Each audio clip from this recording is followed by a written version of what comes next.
All We right, can cut 'em off. everyone, I'd be it's glad to serve. 8:01. Can we get started? Okay, great. Well, it's 8:01 and I'd like to call the Whatcom County Public Utility District regular meeting to order. And the first item on our agenda for today is the Pledge of Allegiance. So please join me in the Pledge of Allegiance. I pledge allegiance to the United States of America, And to the republic for which it stands, one nation, under God, indivisible, with liberty and justice for all. Thank you. The next item on our agenda is the approval of the agenda. Any changes? If not, I will entertain a motion. I'll make a motion to approve the agenda as it reads. I'll second that. There's a motion and a second. All those in favor, please say aye. Aye. Aye. Aye. The motion carries. Thank you. Item number 3 is the consent agenda, the approval of the minutes from our October 11th meeting and the approval of claims for October 25th.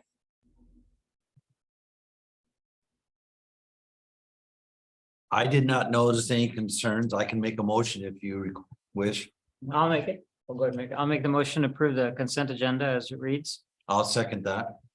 There's a motion and a second. All those in favor, please say aye. Aye. Aye. The motion carries. Next item is public comment. We have 2 public comments at every one of our meetings. This is the first one. The next one will be at the end of our meeting. So if there's anyone in the room, please come up to the microphone, or if you're on Zoom, go ahead and raise your hand in the Zoom chat. No online comments. No one in the room. Okay, great. Again, public comment is available at the end of the meeting as well.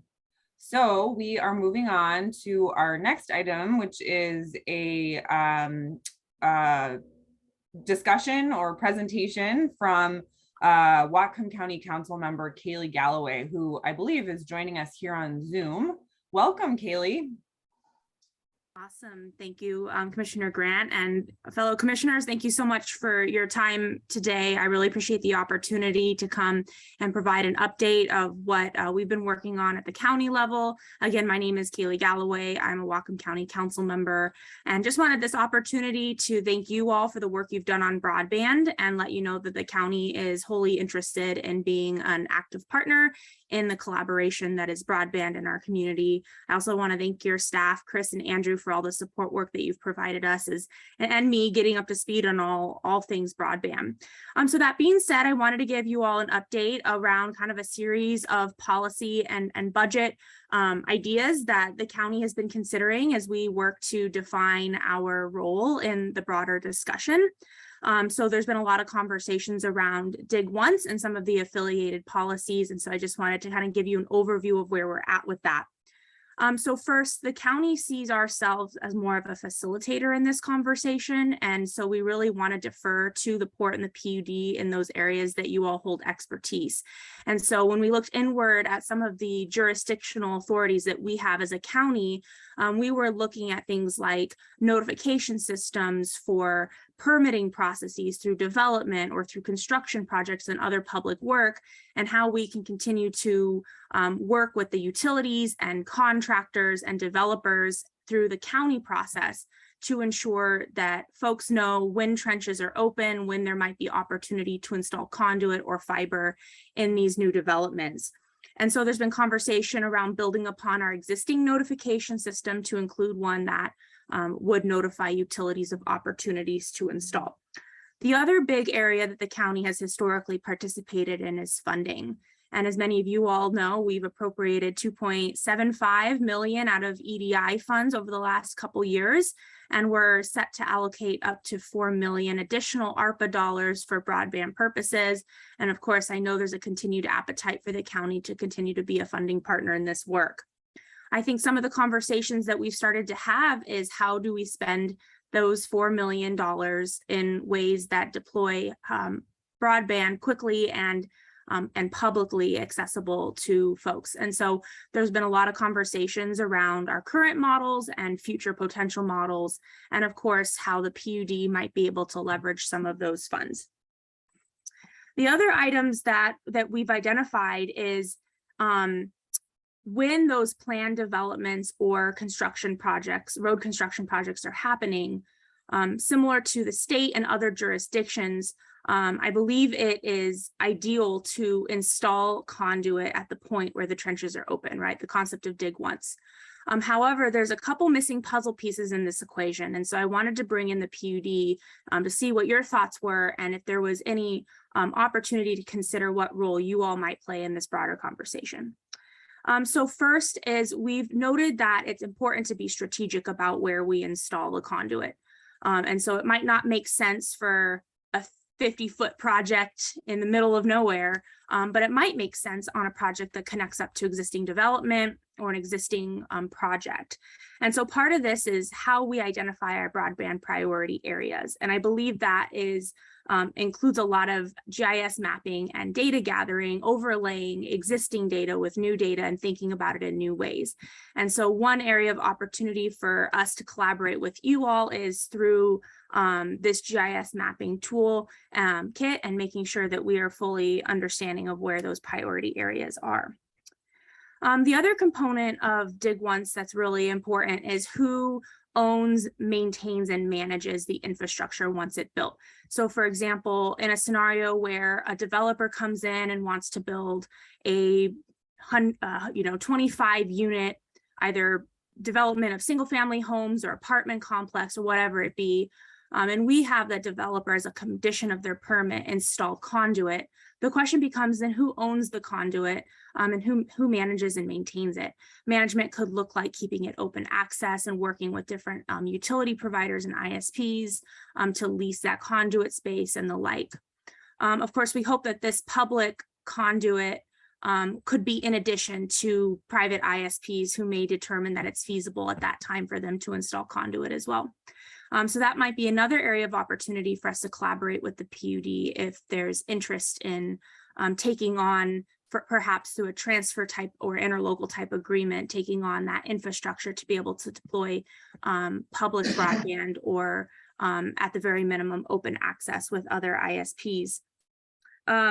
So I think that's kind of an overview. We're still considering what policy interests we have at the state.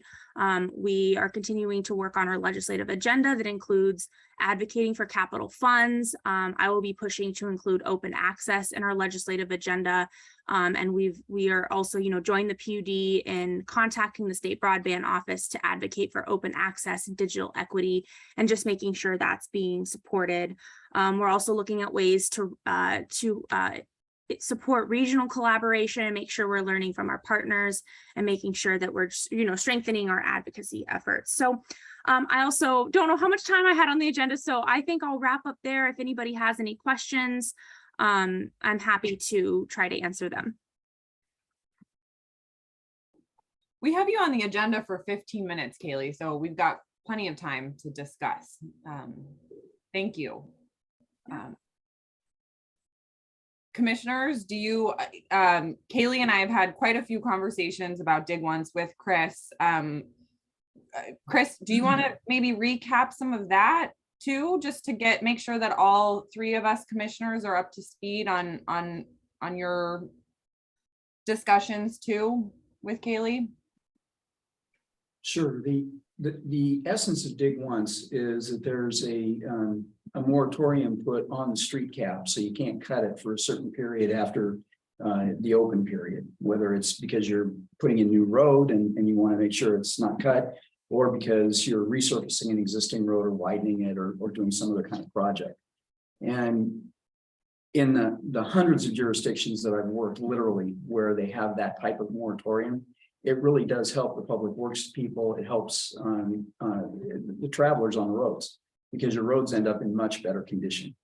The other thing, cut less. because they're cut less, yeah. And the other thing that it does is it encourages people, number one, to go in when they have any kind of capital plan in the near future. So they go ahead and commit and they put in their conduit for whatever purpose they're looking at. It may be a sleeve for a gas pipe. It may be, you know, a conduit for telecommunications, or in case of Puget, it could be that they put in conduit because they plan on undergrounding a power line in the area in the next 18, 24 months. It will not generally cause people who have long-term plans, like if I plan to underground or do something on that street in 5 years, it probably won't cause me to accelerate to, you know, generate the design and make the capital investment today. And that's always kind of a dilemma. But what happens then is it forces those folks to say, okay, if I can't open cut this street, I know I'm going to have to directional bore it, because that's what they'll do. And they go ahead and design it at that price, or they find another route. So those are kind of the reactions that happen. And so in general, it does accelerate the capital that's in the next 18 to 24 months into the current time frame. So whatever plans are out there. So in that sense, you know, they work. And I've seen that, as I said, for the last 40 years, lots of jurisdictions. The key to making it work, as Kaylee hit, was letting everybody know that this is going to happen. In other words, we're going to resurface this road, and you've got a window that's 6 months deep to put your capital in, and then you can't touch the road for some period of time. So you have to let everybody who might be interested know that that's about to happen.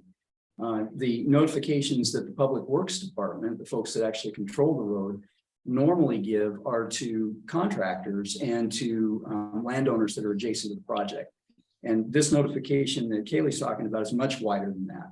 So it'd be hitting, you know, a number of ISPs. It could be internet service providers. It could be dozens or even hundreds of them, because there are over 200 that are licensed in the state.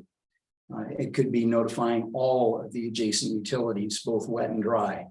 And you know, that's currently not done. So I think that the notification system, if you do a dig once, ends up being a critical piece. So what infrastructure do you want to accelerate? And I think the answer here obviously is telecommunications. That's what we're talking about. So you've at least got to notify all the people who are interested in the telecommunications piece of it. Kaylee, just a thought with how to determine the routes. I think that what we're really looking at here is what roads do we have in the county? What routes do we have in the county or in the various cities throughout the county that are in fact future middle mile routes for the internet? And I think, I mean, this is really off the cuff here, but it may very well be that we could help. And I've got to work with Andrew on that, but it may be that some of the ISPs and the other telecoms that are out there would be willing to say, yes, these are our middle mile routes, and not give up any competitive information, in which case we could gather that and essentially give it back to the county and say these streets and roads and numbered routes are the ones that we have heard are middle mile potential routes. And that might flag you for those areas where you might want to consider, other than the developer installing the conduit. So just some thoughts on that. I think And that's, then, you know, last but not least. Oh, go ahead, Christine. oh, I'm I sorry. was just gonna jump in. I'm glad you mentioned that, Chris, because I think of the many important things that you brought up, Councilmember Galloway, I think that for me, a low-hanging fruit might be to look at that potential interlocal agreement around the GIS work, because, you know, like we've talked about, you have done some great research on other dig once policies, but, you know, like Pasco, 37 square miles, Mount Vernon, 12 square miles, Whatcom County, 2,500 square miles. Like, we're way bigger than some of these other jurisdictions that have been successfully implementing dig once. So like you said, we really need to target some locations. And so I think that is where overlaying some of our transportation plans, like you've talked about in the COG meetings, with the work Andrew's already doing on GIS, could be a good first step in terms of how we might work together on this. Yeah, Chris, I know you just came up with the idea, so but it sounds good to me. It supports the evolution in my thinking on the Dig Once subject. You know, when I first learned about Dig Once, it sounded wonderful in all cases. It sounded like, well, let's build superhighways for data. But unfortunately, you know, our legacy is our legacy. We're not planning the internet today. I wish that was the case. And then, yeah, let's build superhighways for the country. And so that everybody can share infrastructure, share the infrastructure, the cost of the infrastructure, and the public sector can lead like it did with the highway system. That's what government does well. Create access. Come on, Rick, give me something there. What's what government does well? Which is creating infrastructure and creating access. It empowers many people. But what I'm discovering over time is how much the telecommunications infrastructure is really mostly controlled by a small number of players wherever it is. And that it could even include the public sector. And so what's practical, given the fact that we're far from being able to have a superhighway type of system, is to come up with a vision for where we want to be as far as connectivity. And in addition, one of the key factors that would drive decisions on middle mile is what kind of reliability and robustness do we want in our telecommunications infrastructure in this community. For example, things like being able to have greater redundancy and connections that are beneficial to all in terms of you know, just power outages and interruptions that can occur through construction and other stuff in weather and so on and so forth. So that would be another way to justify a plan for what kind of middle mile infrastructure, and also I would say backhaul. And if we had that kind of a map of what are those areas, those hotspots, which we really need to increase reliability and robustness to weather and other events, that might really prioritize the areas where we absolutely want to work with all the public works agencies in the community, whether they be city or county, to make sure that those corridors are protected and that hopefully the entire community, private sector and public sector, can get around taking advantage of one of those areas are dug to put in that kind of infrastructure. And the size of conduit that will support everybody participating in the marketplace.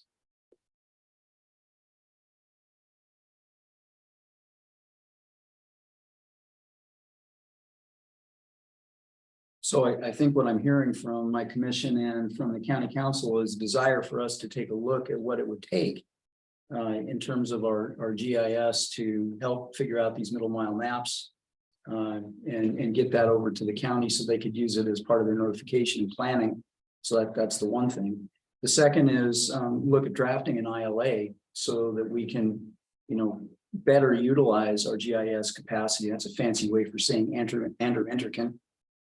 But the you know, then there's only one of him, so you know, and he's got a day job. We've got to make sure that we allocate his time best that we can for the community, and that, you know, starts here at Whatcom PUD because he is our employee and he's got work for us. But you know we want to help. So those two things: one would be looking at the middle mile map, if we could figure out some way to get that, and then formalize the way that we work with the county in terms of an ILA. They'll sound like the two asks today, if I'm not mistaken. Well, I just want to clarify, I think I'm looking for Commissioner Grant's head nod on this, but I think you want to get it to the COG as well.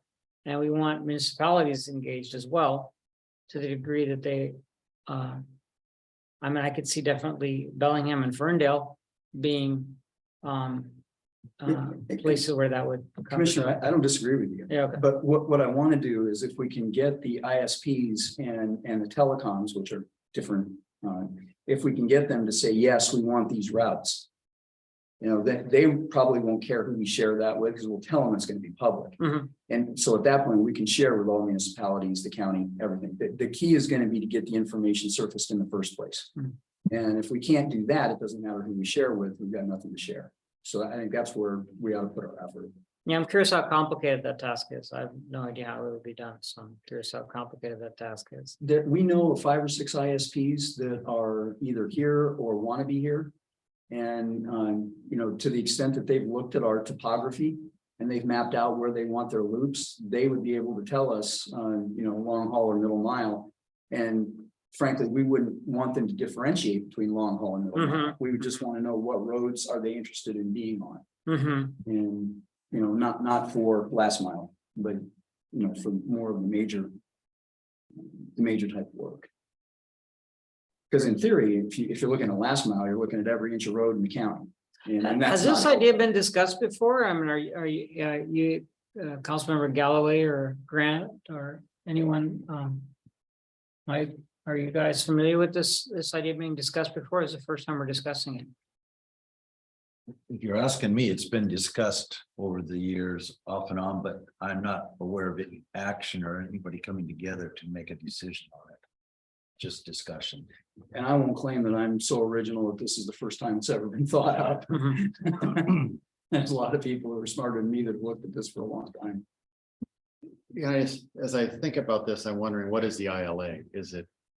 I mean, you have the authority to assign Andrew to go do tasks, you know, and it could be work with the county on extracting their GIS data. It may be, just as you think about this, a program of some type that is to do a middle, is a concept such as a joint agency program to develop a database of middle mile for dig once. And I say that and kind of following, I think, Commissioner Deshmati's comment is you could then layer in other cities. I'm not sure the county has all the GIS data, for instance, that Blaine has. And Blaine doing its East Blaine annexation or other areas that might be fruitful for getting into the dig once when they do some development. So you Right, have a programmatic approach. Then there's a basis for an ILA. and there's Yeah. potential for redundancy connections to Canada too. Yeah. I just offer that because Yeah. what is the ILA doing? Really, Other than, it'd be a way for us to allocate GIS costs. yeah, between us and then the unless county. there's a joint funding process. Yeah, Right, that's where I was going. Okay, The issue, John, that Especially you if it's raised about Blaine, for instance, if we hit the ISPs and we don't limit it to, you know, the unincorporated Whatcom County, we just limit it to Whatcom County. They're gonna tell us where they want to go in Blaine. And, you know, we'll have that, and we've got GIS information, and we've got all kinds of telecom mapping information throughout the entire county and beyond. So we've got that covered. We just need the ISPs to say, yeah, I want in on that street. And then we know. So I don't from want what I to, understand, yeah, go ahead. thank you. What Kaylee said was wanted to know what we thought the PUD of the dig once rule. And if we say, go ahead, you're just going to gather information. That's all we're doing right now. Is that correct? That is correct, Commissioner. Okay, so I have no issues with gathering information, so we have a better understanding. and some analysis. And so now, yeah, I agree. Because if I may add, the GIS mapping, I think the other thing I'd be interested in having you all consider and look at is if the PUD could, through a transfer type agreement, take on the ownership, maintenance, and management of whatever conduit does get installed as a result of this dig once policy. So that would, I think, be the other question I would have for folks.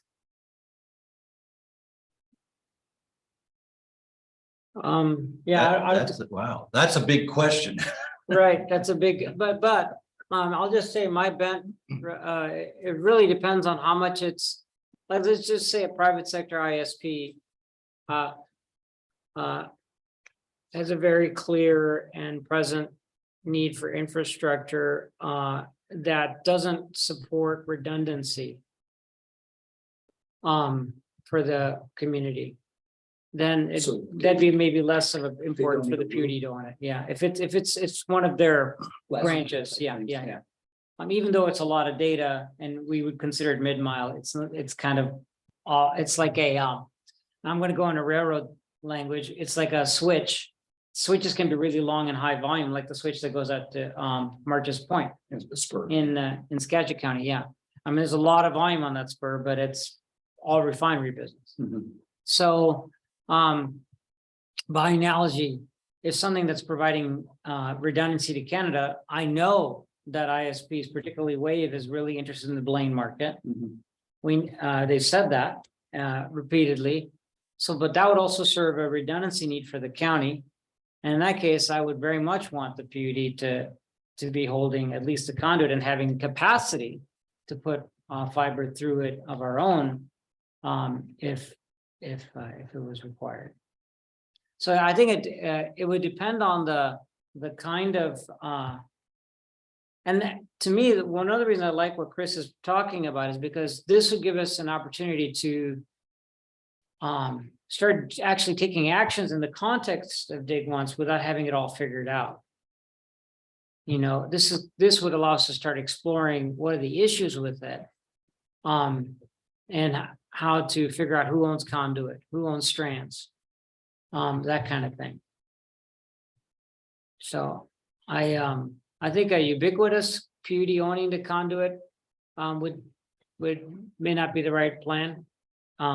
But certainly for cases where it provides infrastructure to support, again, mid-mile and backhaul, it would make a lot of sense because we may not be delivering that last mile or almost whatever.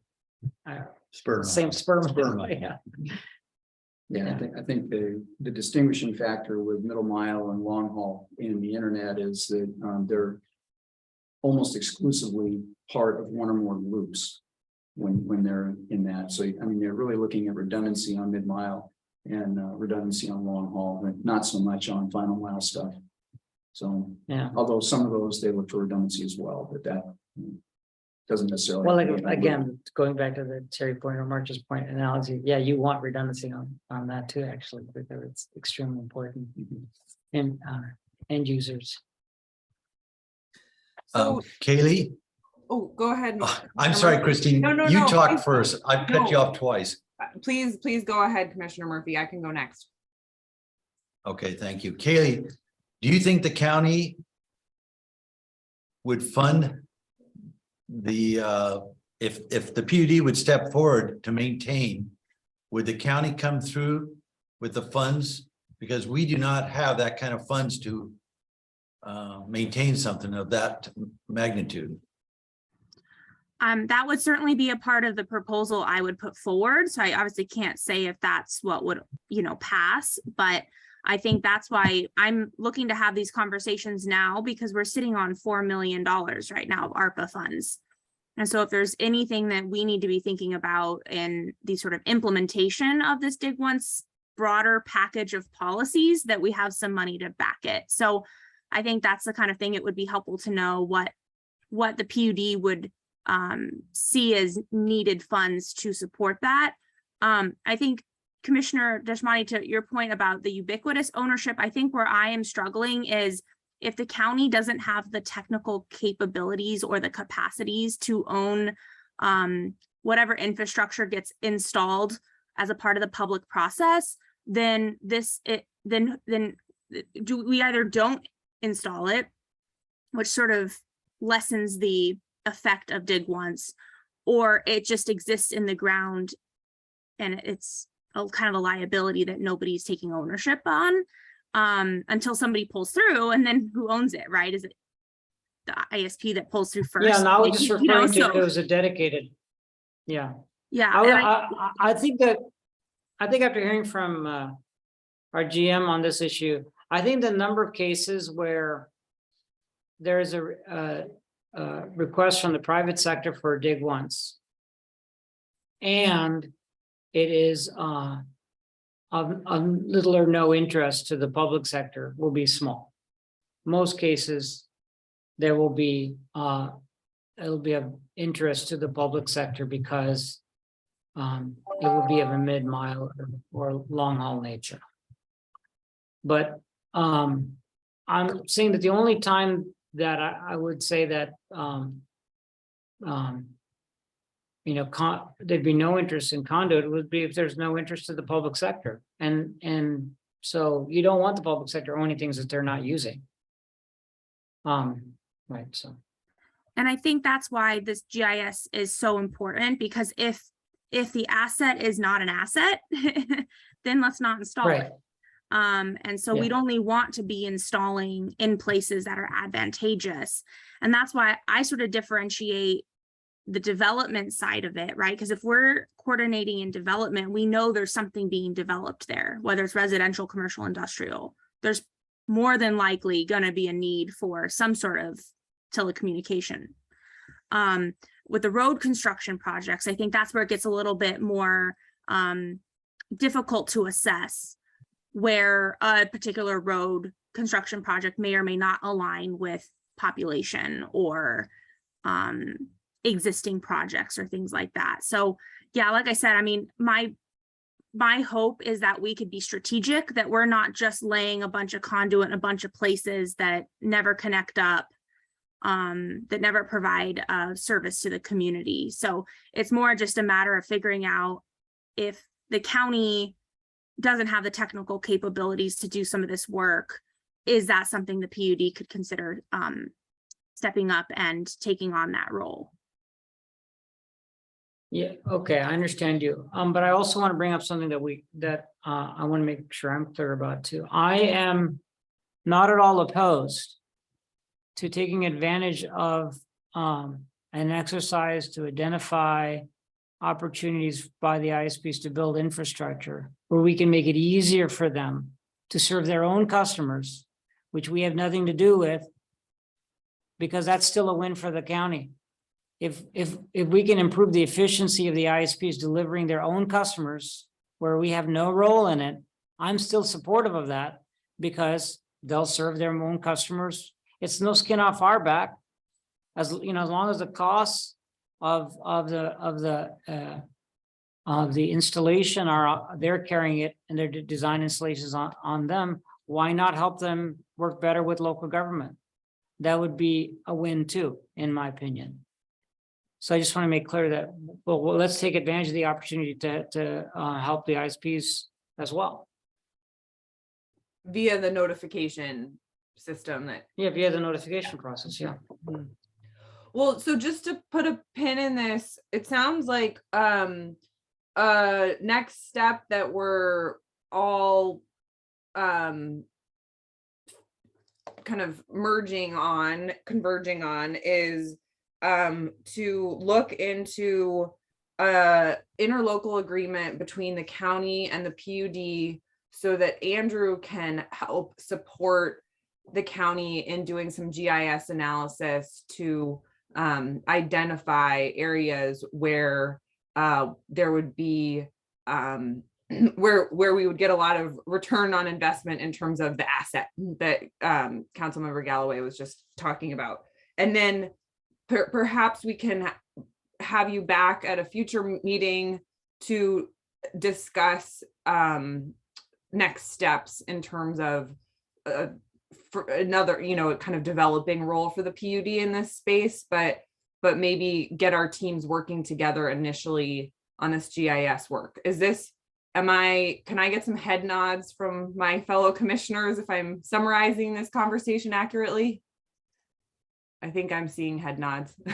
What you're thinking, Chris, that you're going to be doing? Yeah. No surprises. No surprise. Yeah, I do. I'm interested in hearing more, getting more information, data. I do have concerns. I'm going to tell you a different story. It's going to be a water line. The county told an individual to put in a 1-inch water line, 1,500 feet, to serve his property. He thought he'd be smart and put a 2-inch in. They put the 2-inch in before it's even energized. He found out he could put another house on the property. Well, now the county says, you got to tear up the 2-inch and put a 6-inch in now. And it hasn't been used yet. Could that happen in this case where we start running all these lines and they're inadequate for the future? Well, certainly. I mean, there's no doubt that could happen. But for instance, if we've gone out to the ISPs and let's say 5 of them have said, yeah, we want in on this 1 mile section of road, then we know that very likely we'll need a couple of 4-inch conduits or even 3 or 4 4-inch conduits on that section of road. So if there's ever a project that comes up there, we know we could throw some generic conduit in and you probably will cover what everybody wants, but you may not. And, you know, so that's always kind of the dilemma. You've got to take a look at what the future development would be and then make some kind of rational decision about what asset to deploy. And then if you get it right, great. If it's overkill, then you've got a wasted asset. And if additional work needs to be done, then somebody would have to directional bore or pick another route. So that try and get it mostly right, and it'll never be perfect. In a way, it sounds like it's like a locational siting for a fire station. Yeah, You're looking at where the demand's going to go over a 20-year period. How's your existing facilities? Where's your service area? What facilities you're loading in? that average fire response station? times. What's your response times? What are the developers' demand? And then you cite where you think your best locations are going to be, and you're going to have a prioritization of demand scenario. So it really is a capital facility plan for utility. And Yeah. Thank you. Thank you. Okay, so Councilmember Galloway, thank you so much for joining us today, and we hope to welcome you back soon for another meeting. And I know we'll be seeing you, some of us will be seeing you this afternoon. That's great. Thank you so much. Take care. Yeah, Yeah. have a good day. Okay. Yeah, bye. thank you as well. I feel like, Chair, that this is like a big step forward on the Dig Once discussion that we're from my perspective, I think we're taking a significant step forward here by pursuing this. Because Yes. I've been very much feeling like, well, what do we do about Dig Once? You know, so I appreciate you coming up with some ideas, Chris. Very Well, much. and our dilemma is, you know, people say, oh, the PUD should have a dig once. And the fact is, the only people who should have a dig once policy are the ones who own the road. Right. You know, we're in a sense bystanders. It's not our asset. We can't say you need to do this or that with it. So I'm glad that it looks like maybe we've got some productive things to do that'll help. Yeah, I'm sure we'll have some road bumps, but anyway, that it's a good. That's next why I step. asked the program question, because it really is a funding question, because we don't have the assets to put the Right. facilities. And the other thing to be mindful of that in this discussion is there are some state law limitations on having the developer bear the cost when it's not voluntary. I don't think you can put that on it. You're going to get some resistance depending upon the order of magnitude from the developer saying they have to put conduit. It's not an impact caused by their development. There's going to be that tension, and that's a county issue. Right. It's something they're going to have to think about through this process. Well, and we've talked a little bit to the public works folks, and they were thinking more in terms of where a road has to be improved. Right, that's clear, yeah. Yeah, and so that's where they were looking at. And then they were saying, well, okay, but between this development and this development is a mile of county road, and we're going to undertake a project to widen that and improve it. You know, how do we get any infrastructure in there that needs to be that, you know, we're not going to use to run the road? And that's where this whole thing started up. And my question was, well, gosh, you know, if somebody wants to go in there, how do they find out about the Yes, project? And then how do they totally. tell you about it? And how do you map it? And, you know, that's what we've been trying to get at. Well, the next item on our agenda is broadband program update, which is that going to be you, Chris? Well, I'm going to lead it off by saying there's not a whole lot of progress. We're still waiting for the notice of funding opportunity. I know I shouldn't use acronyms and say NOFO, but we're still waiting for that to drop. We have submitted our comments, you know, on behalf of the commission to the Washington State Broadband Office, or WSBO. We've submitted our comments to WSBO on what we think should be in the next notice of funding opportunity. And as a result of that, there were, I don't know, about 30 organizations that submitted comments. There were only 2 that were not in favor of open access, and both of them were trade organizations representing the investor-owned ISPs. And so then WSBO decided they wanted to get public comment in person. And now they've invited some comment for the end of this week. I think it's either Thursday or Friday. And they want 2 representatives from the PUD. My thought is somebody from Waputa would be a logical, Nick Garcia or maybe even George. And then perhaps one of the PUD commissioners or GM, I would pick on Kitsap for 2 reasons. Sure, they're close. They're close, exactly, and they're heavily involved. They do understand the issue, so that would be my recommendation. The port is struggling with similar issue. They have, I don't know, 29 or 30 ports, and they need to come up with 2 representatives to speak there, and then of course the ISPs will have an opportunity to speak and others. So anyway, that's on Friday, and Hey, we're Chris. meeting with the county this afternoon. So has anyone confirmed with Waputa who's actually so we get 2 representatives for the whole statewide PUD community. Yes. And so should one of So- us just ping George or Nicholas and just confirm that there will be 2 representatives? Do we know that? I'm sure they're on it, but do we know for sure? I think that'd be appropriate, Commissioner Grant, if you want to just reach out and ping George. Okay, I was going to bring it up tomorrow. The PUD managers are having a GM meeting tomorrow that I'll be at. And that was Okay, yeah, going to be that'd one of the topics I was going to bring up there. oh, okay. But I mean, that's one of those things where if you want to reach out to Waputa directly today, that'd be great. I can almost guarantee I don't have time today until after 5 o'clock. I can ping George. Okay. And I think the answer that you'll get back is, yeah, we know about it. We've got someone there. And oh, by the way, Kitsap or Thurston or somebody that's down there volunteered to speak. Okay. I suspect that's what we'll find.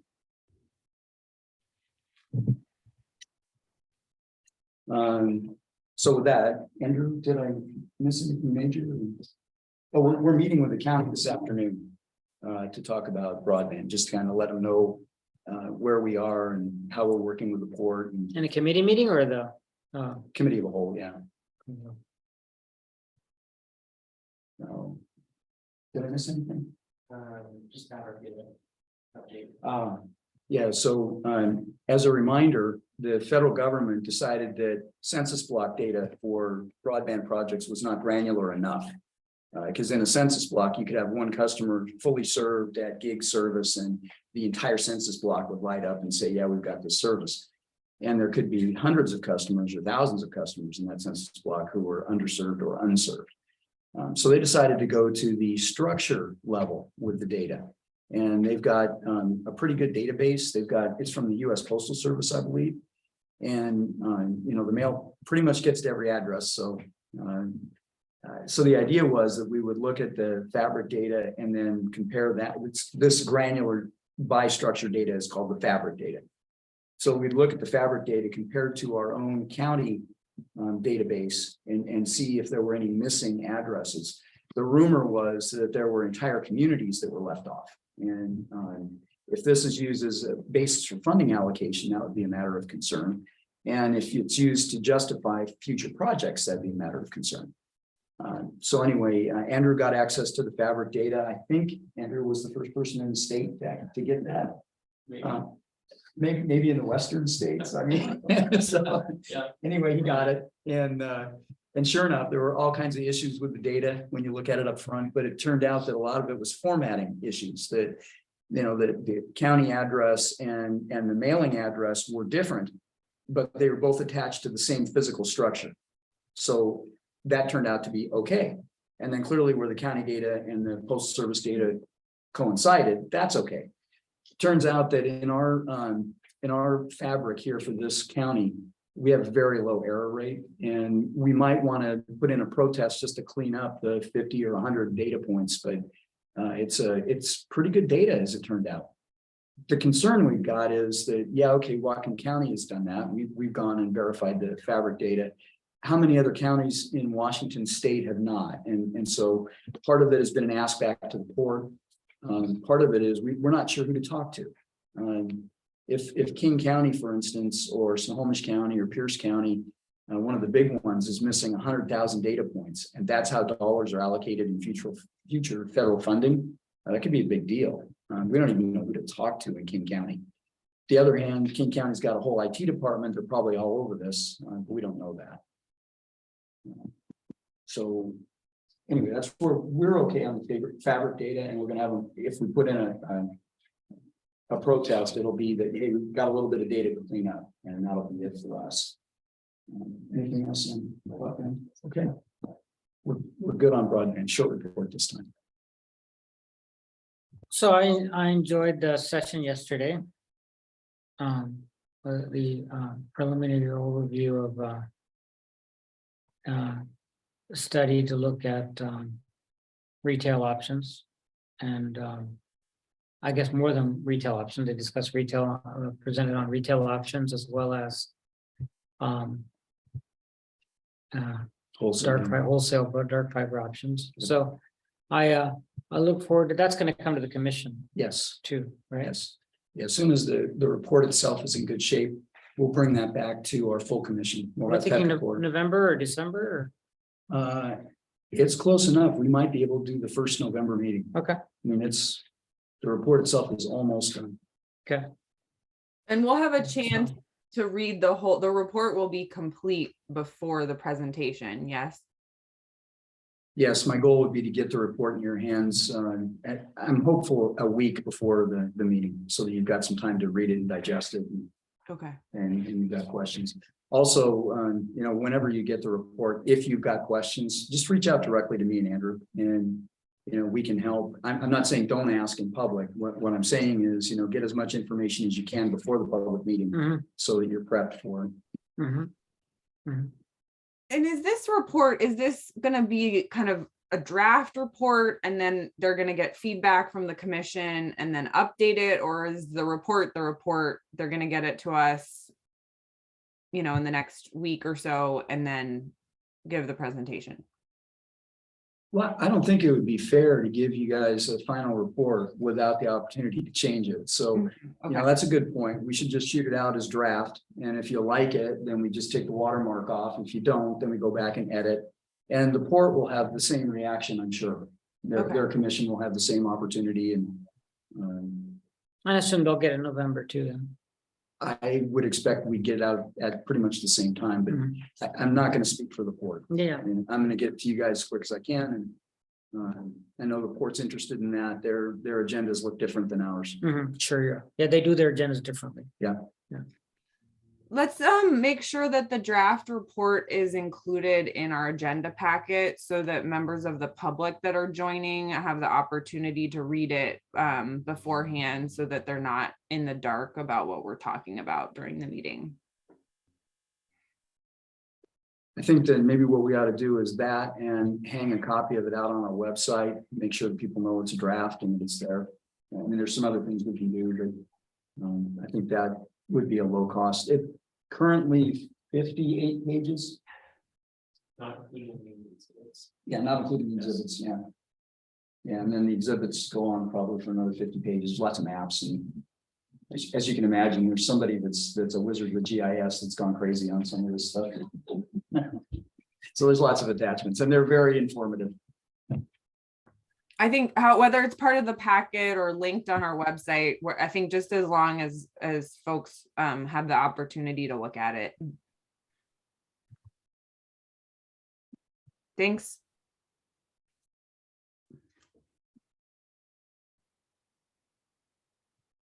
Well, anything else under broadband program update?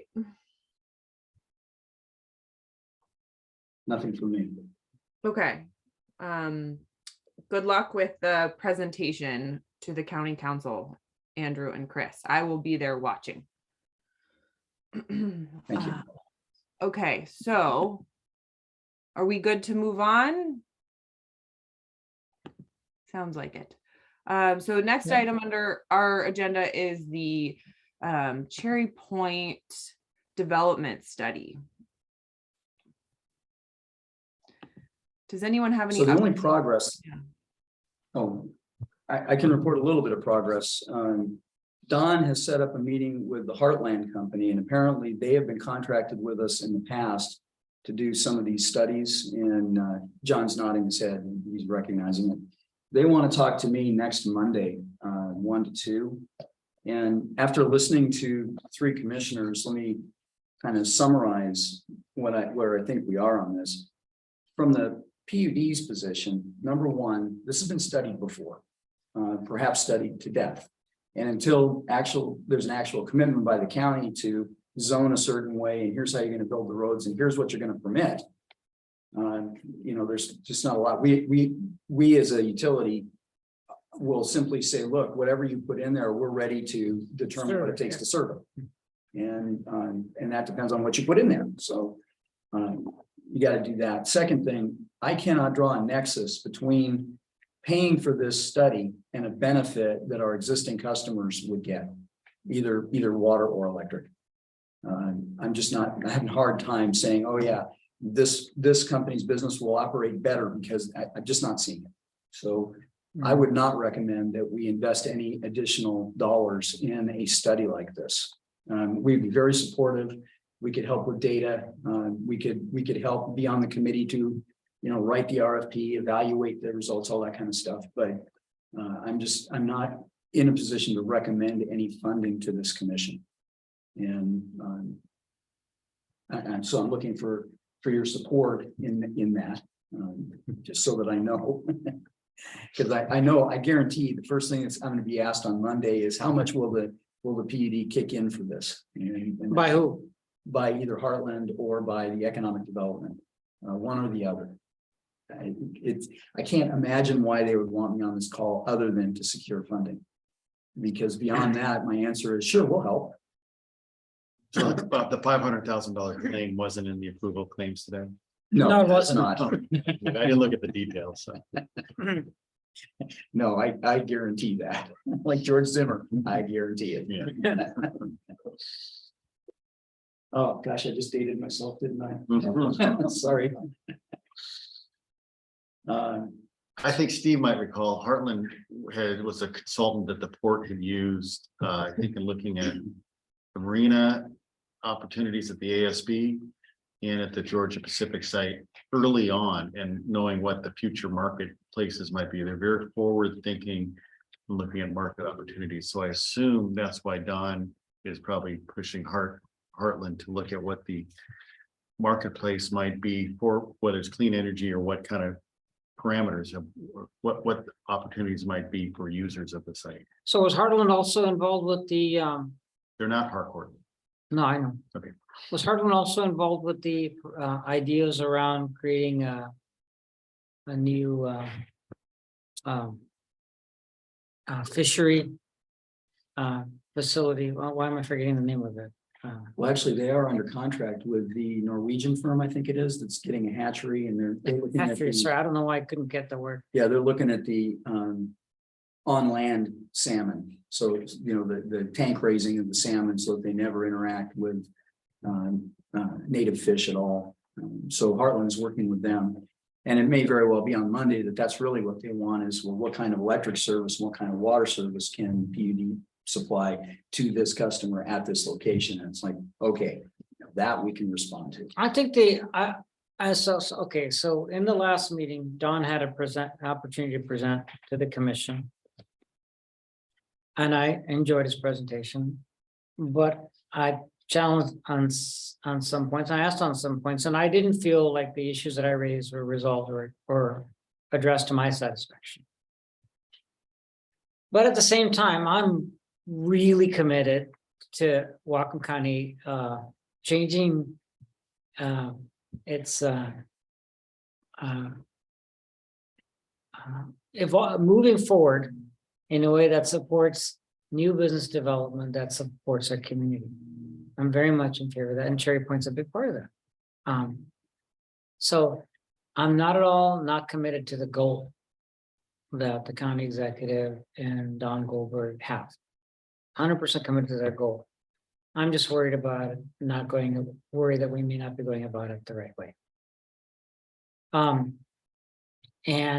I had a conversation with the county executive, in that conversation, the main point that I raised was the importance of understanding and reflecting the needs and wants of the tribal community in Cherry Point development. And until we quantify that, I think it's going to face strong opposition.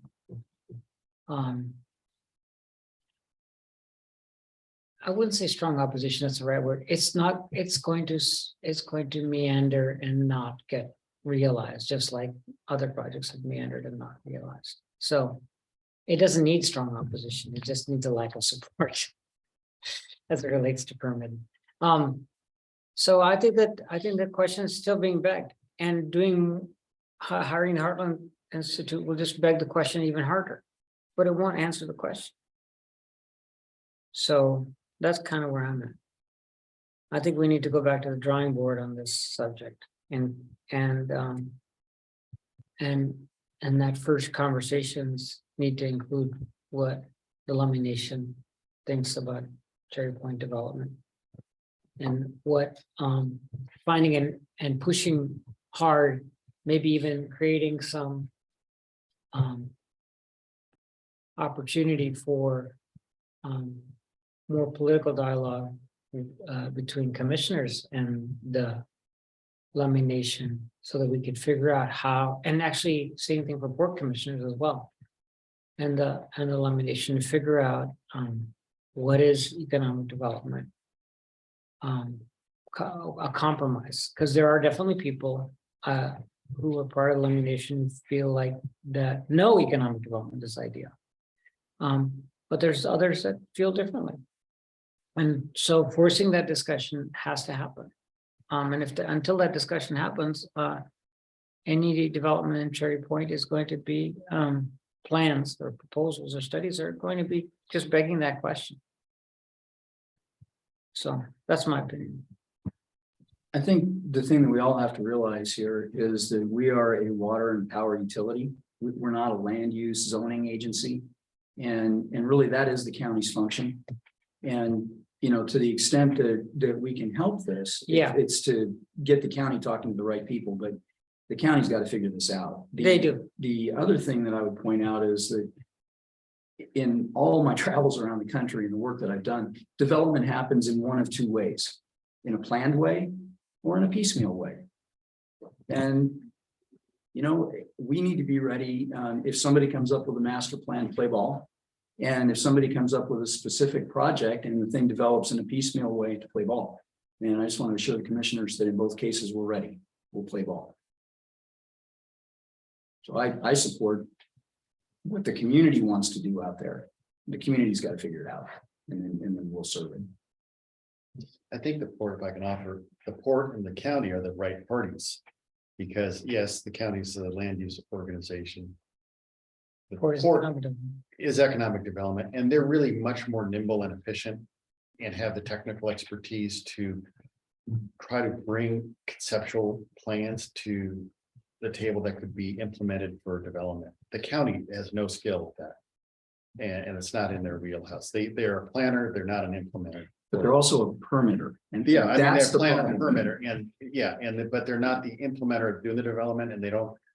And so you've got to bring those two forces together, the planner, the permitter, and the implementer together.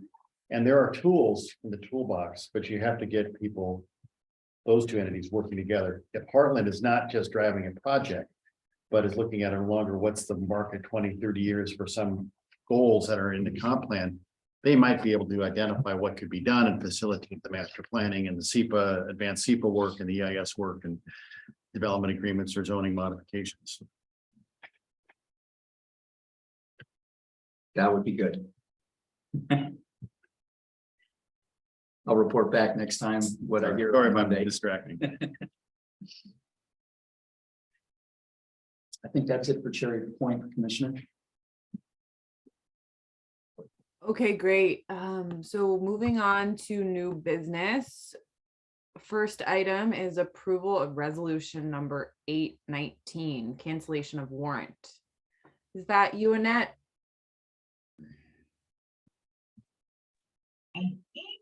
Tracy's gonna take that. If not, I can take it also. I see her running around. Yeah, Tracy's, her battery just died in her computer. She's just plugging it back in and getting back online. Okay. Annette, why don't you handle that discussion? Oh, okay. Or- Well, so we had a check that we made out to a vendor to Aspen Tree Company, and then we had paid it in full and realized that we needed to pull out retention. So we had caught that before that check was mailed. So all we're asking is that the original check be canceled, and then we are reissuing it at the correct amount. And Tracy, if you had anything else to add to that, that was my interpretation. I heard Tracy from outside the room say, nope, that was it. I'll make a motion to cancel warrant 011555521, known as resolution 819. Okay, I'll second that. There's a motion and a second. Any further discussion? All those in favor, please say aye. Aye. Aye. Aye. The motion carries. Thank you, Annette and Tracy. All right, now I think I am up for our wonderful, I'm sorry, Commissioner That's nice cookie. Grant. Yeah, go, look, I mean, look, the agenda keeps minimizing. Yes, 2023 draft budget presentation. Take it away. Thank you. All right, so it's that time where we start talking lots of budget. I've been living in budget for the last couple months, so I get to share where we're at. And as you know, this is our first presentation, and so what we're looking for here is to get the feedback from you guys on what you're thinking and if there's any changes that need to be made. All right, so I just wanted to back up a bit. I haven't done this for a while, but the way we run our company is a little different than like a standard company. Standard company, you kind of project out what your revenue is, and then you kind of fit in your expenses underneath that. What we do, we're cost-based. We'd have no profit, which is always the attractive part of us, but we figure out what do we need to spend responsibly to serve our customers, and then we build our rates off of that. So what we do in the draft budget is we kind of go through all these building blocks of what it is that's going to go into the rates. And so this first presentation is really focused on these building blocks of it. And then also, since we're all spread out now, the easiest way to disseminate all our budget is going to be online. So our website has currently, if you haven't seen it, the draft budget. And then when we get towards the second meeting in November, that'll be replaced with our final budget presentation. So jumping into all the lovely numbers we have here. So the layout's the same as it has been. It's our 3 utilities at the top. And then we total that for the 2023 budget. And then we compared to what the 2022 projected ending balance will be, and then the variances. And the 2022 is the projected balances, not the 2022 budget amounts. So the yellow lines here are they have separate slides and go into a little bit more detail further on in the presentation. So I'm going to skip those for now and just touch on the orange highlighted ones. The water purification costs, that's the chemicals that we use in our water purification. As you remember, towards the end of last year, after we finished our budget, we got a letter from our chemical supplier that said they were going to have to raise our rates or our costs over 50% to cover just how much costs are increasing. And they would only hold that through June. Well, luckily in July of 2022, we did get notice that they weren't going to raise them any further. So that just accentuates that the supply chain still not back to the nice, easy, steady, predictable place where it is. So what I've done is I've budgeted that a 20% increase. Hopefully that will be enough. But that's a little bit of a crystal ball thing going on right now. The chemical costs always vary anyway, because it depends a lot on how the river conditions are each year. So that one's hard to predict. The next one down is the education budget. And we have for 2023 just at $40,000, but we have 2022 coming in just at 16, which is quite a bit of a difference. That $40,000 is the same amount we've had budgeted for the last several years. With COVID and everything somewhat shutting down, we have underspent that. But again, we have some, when they do go to classes, they're quite expensive classes, especially the electricians and our IT boys.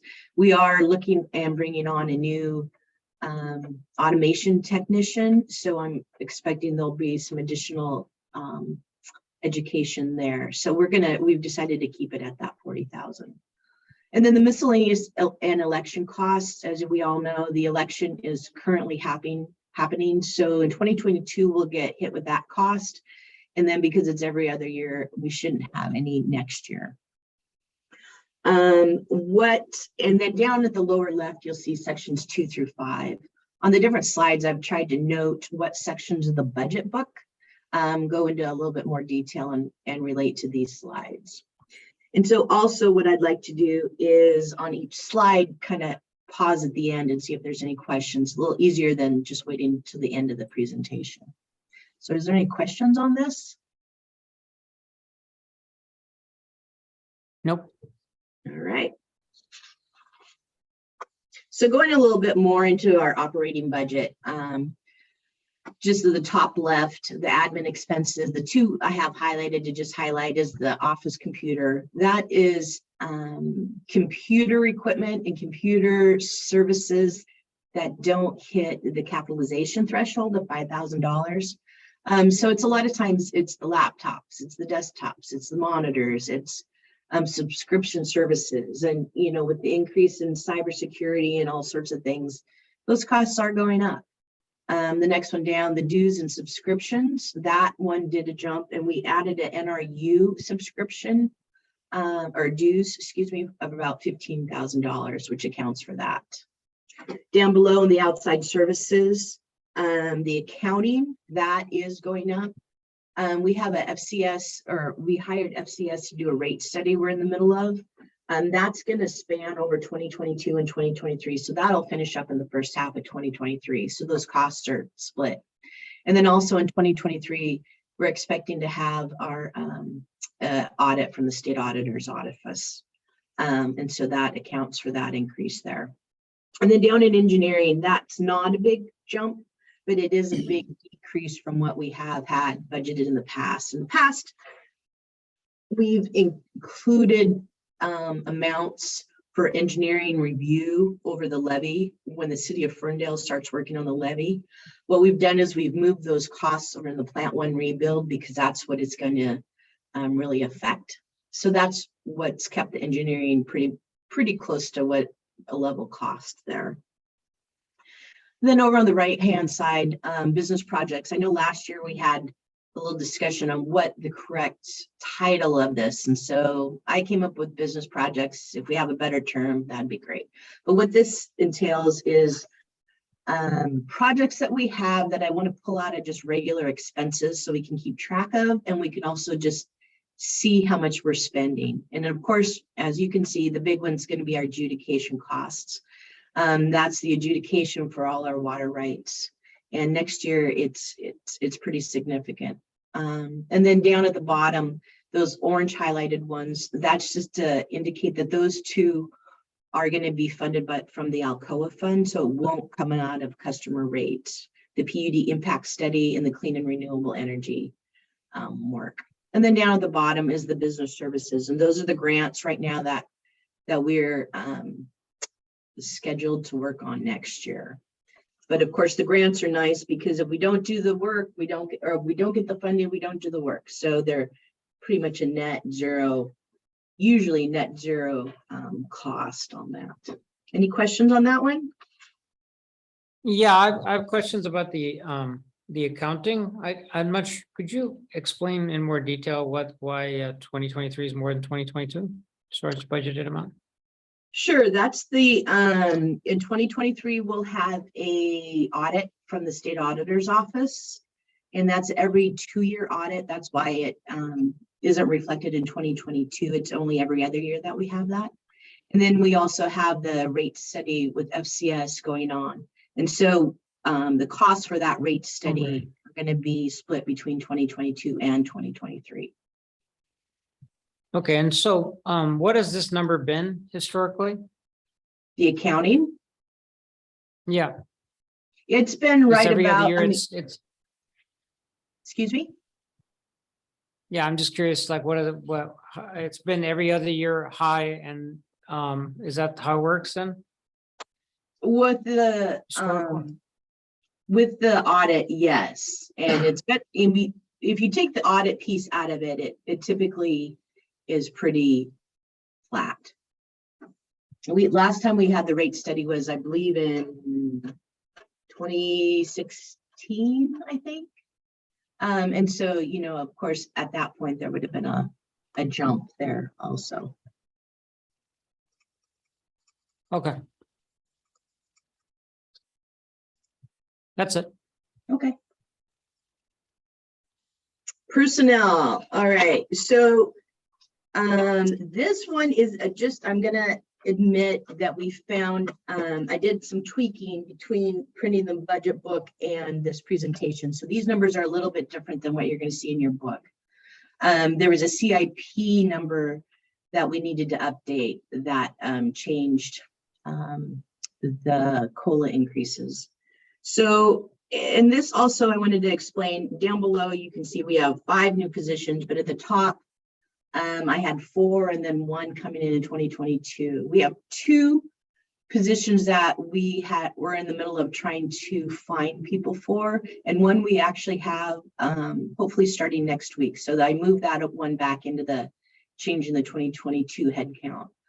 We also are out for the project manager, and it's possible we could get 1 in by the end of the year, but most likely probably not till the next year. But basically, those are the 5 positions. Of those 5 positions, 3 of them are actually replacement.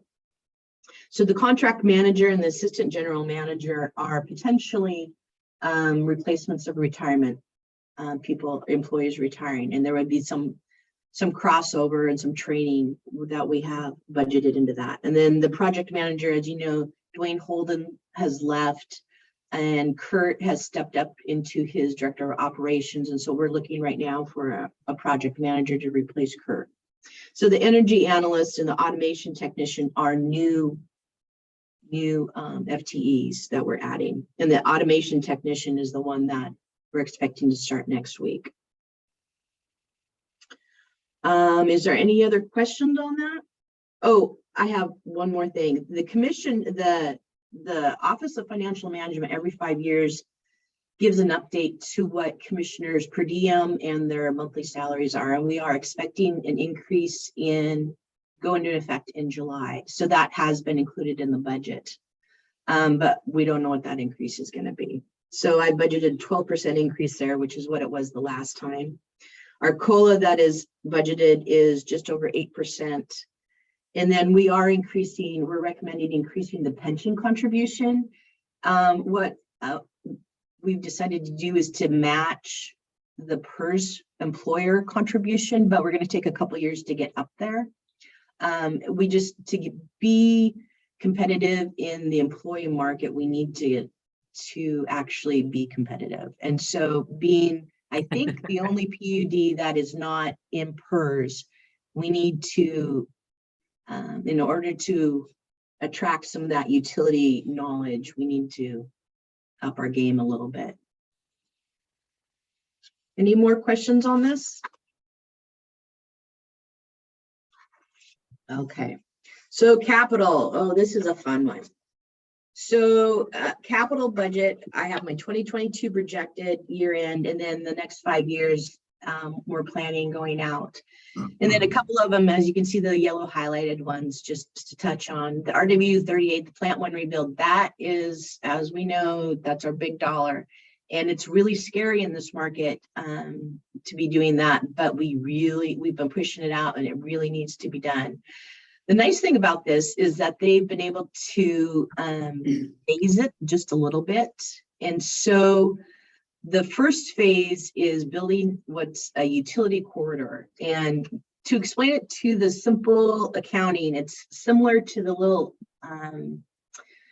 tunnel that goes under the railroad tracks down at Larrabee State Park. But what it's going to do is it's going to contain the conduit and the piping and all of that. And that'll go under Ferndale Road between our intake and between our plant one.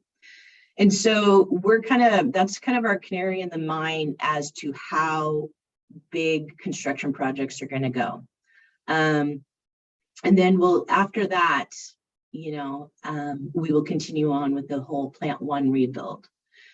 My gut feeling with our current situation is the timeline's gonna stretch out some. But right now, this is what the engineer is telling us would be, the timeline would be, so we're gonna go with that. But that's also gonna be the project that's gonna drive a lot of our bond issues in the next couple of years. And then RW 45 is a brand new project, so I highlighted that, but the valves on the hydrants on Douglas Road need to be replaced. And so we've scheduled one for every year for the next 5 years there. Now, Grandview. We have as you can see, 3 projects that have come up. And these numbers are our best guess at this time. They're not solid numbers, and I'll explain why. Our potable water source for Grandview is out of a well. We do not own the land that well sits on, but we need to secure that well and put a fence about 100-foot perimeter around it. And so we're going to be in negotiations, whether that be easements, whether that be land purchase. Hopefully it's easements on this piece of property. So right now, our best guess on that is about $75,000 to get that accomplished. The next one, the road crossing on Grandview, that was a project we did last year. DOT has not signed off on that. And so we're not quite sure how that's going to work. We hope we don't have to do any major modifications to it, but it is possible. So that's kind of a high number on what we could possibly end up having to do.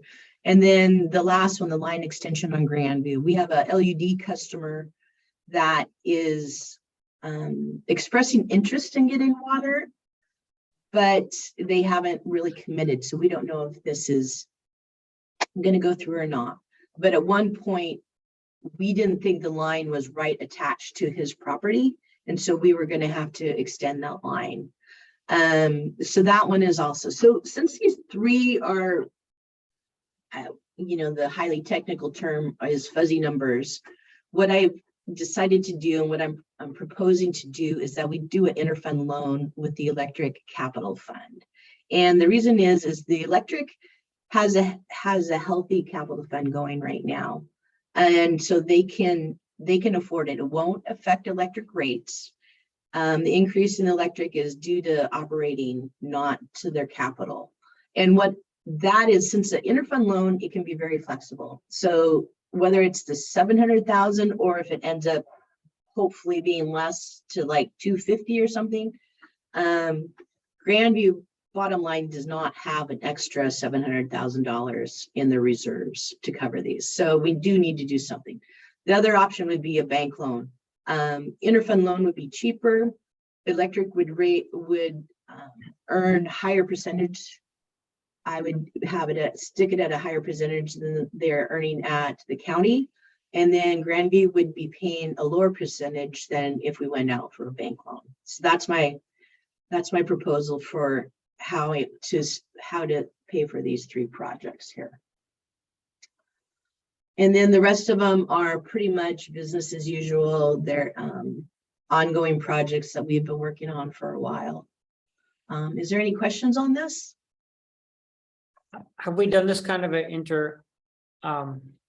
loan from from the electric fund to the water business before?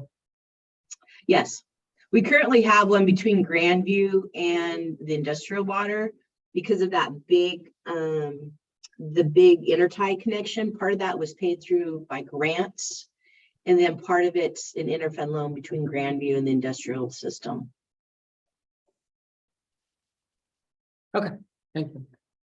So, and that, I Yes. just want to, I want to focus in on one item here, because when you look at the out years, the plant one rebuild swamps everything else. And you'll Yeah. notice that for several years, the total amount of money that we're going to invest in plant one exceeds our revenue as a utility. I mean, it's that, this is a really big project we're talking about here.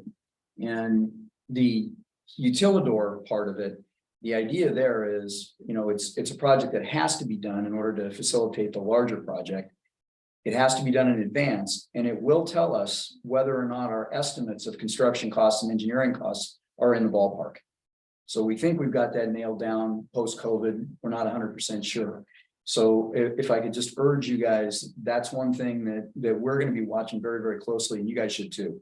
Because as time goes on, that is going to be the biggest project that we have done maybe in the history of the utility, is rebuilding plant one. And it's going to be very expensive. It's going to be, you know, mission critical, and it's going to be bond funded. So that will be front and center for all of our budgets for years. And yeah, I just want to make sure that you guys knew this was something that I know Annette is laser focused on it. I know Brian is, and Kurt, and I am as well. We have to do this, and we're very concerned that we do it well. I have a question kind of related to that, Chris. I know that our customers paid for this bond that we wanted to go after. And the bond is probably going to be a 30-year maybe? Probably, yeah. So if by chance something happened out at Cherry Point that removed our customers from there, who would pay for that amount if Cherry Point didn't pay for it? Lacking customers out of Cherry Point. Oh, go ahead, Annette. Well, this is a topic that Steve has brought up in the past, and we've talked about when we renew those contracts, which, as you know, are really long-term contracts, that we would address that at that point, stranded cost. The bottom line is if we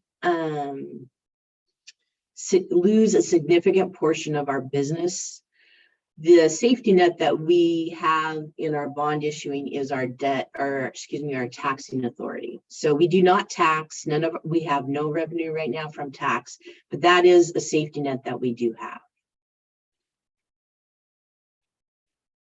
But clearly not one we want to exercise. Oh, definitely. No, I just.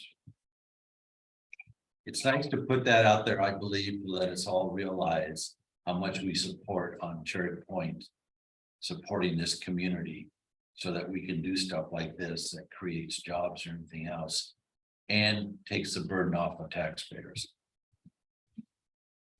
There was one more note that That's an excellent point.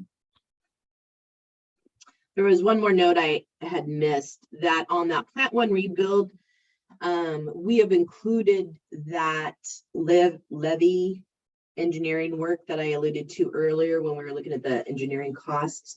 And then also somewhat recently, we were notified that the city of Ferndale is rerouting the Ferndale Road around the ball fields. And that reroute of the road will cross our line twice.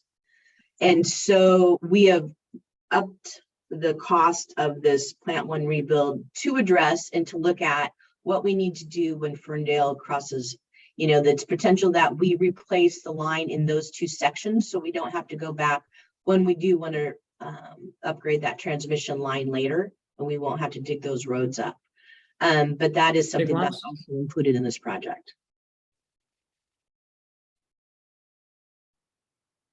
All right, are we ready to move on?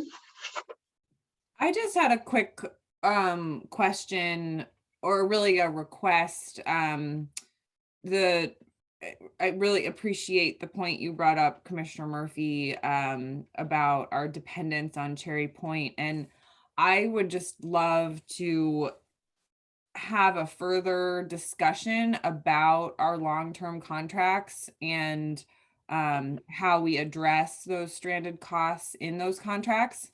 That's not something I've ever seen. I do remember us having some conversations about it in the past, but have never actually seen the contracts. And I think that that's an important conversation for the commission to have, and one that we don't need to have right now, but if we could just make sure that that gets on a future agenda, that would be really great. Yeah, I would agree with that.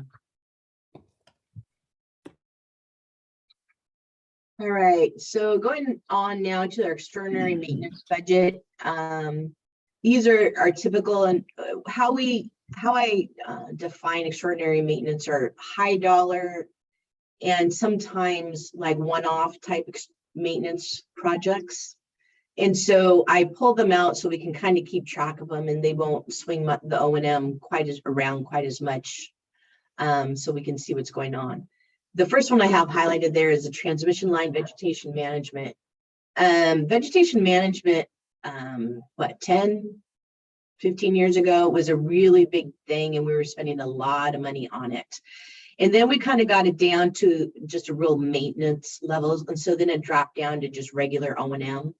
We've identified through surveys a big patch of trees that need to be taken out next year under our electric transmission lines. And so that's resulting in a big lump of $150,000. And so I put that back in here.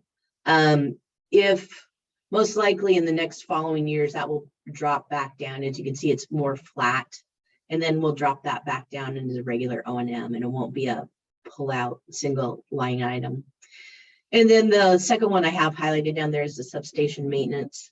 We recently got through Phillips 66 turnaround, but there was some testing and some maintenance that was identified that we didn't get to, and can be done with the substation on.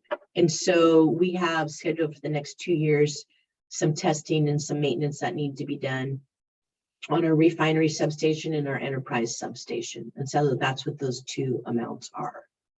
And then down below, I just wanted to touch on the debt, what we're looking at right now. We have outstanding, well, at the end of the year, we'll have outstanding just over $18.5 million, but we're looking at adding roughly 69 million for that plant one rebuild. Again, if the schedule slides, then the schedule on the debt issue will slide out too, referencing that. And then down below, our debt issue is confined by some RCW laws. And so I just wanted to note that we are well under our non-voted debt capacity.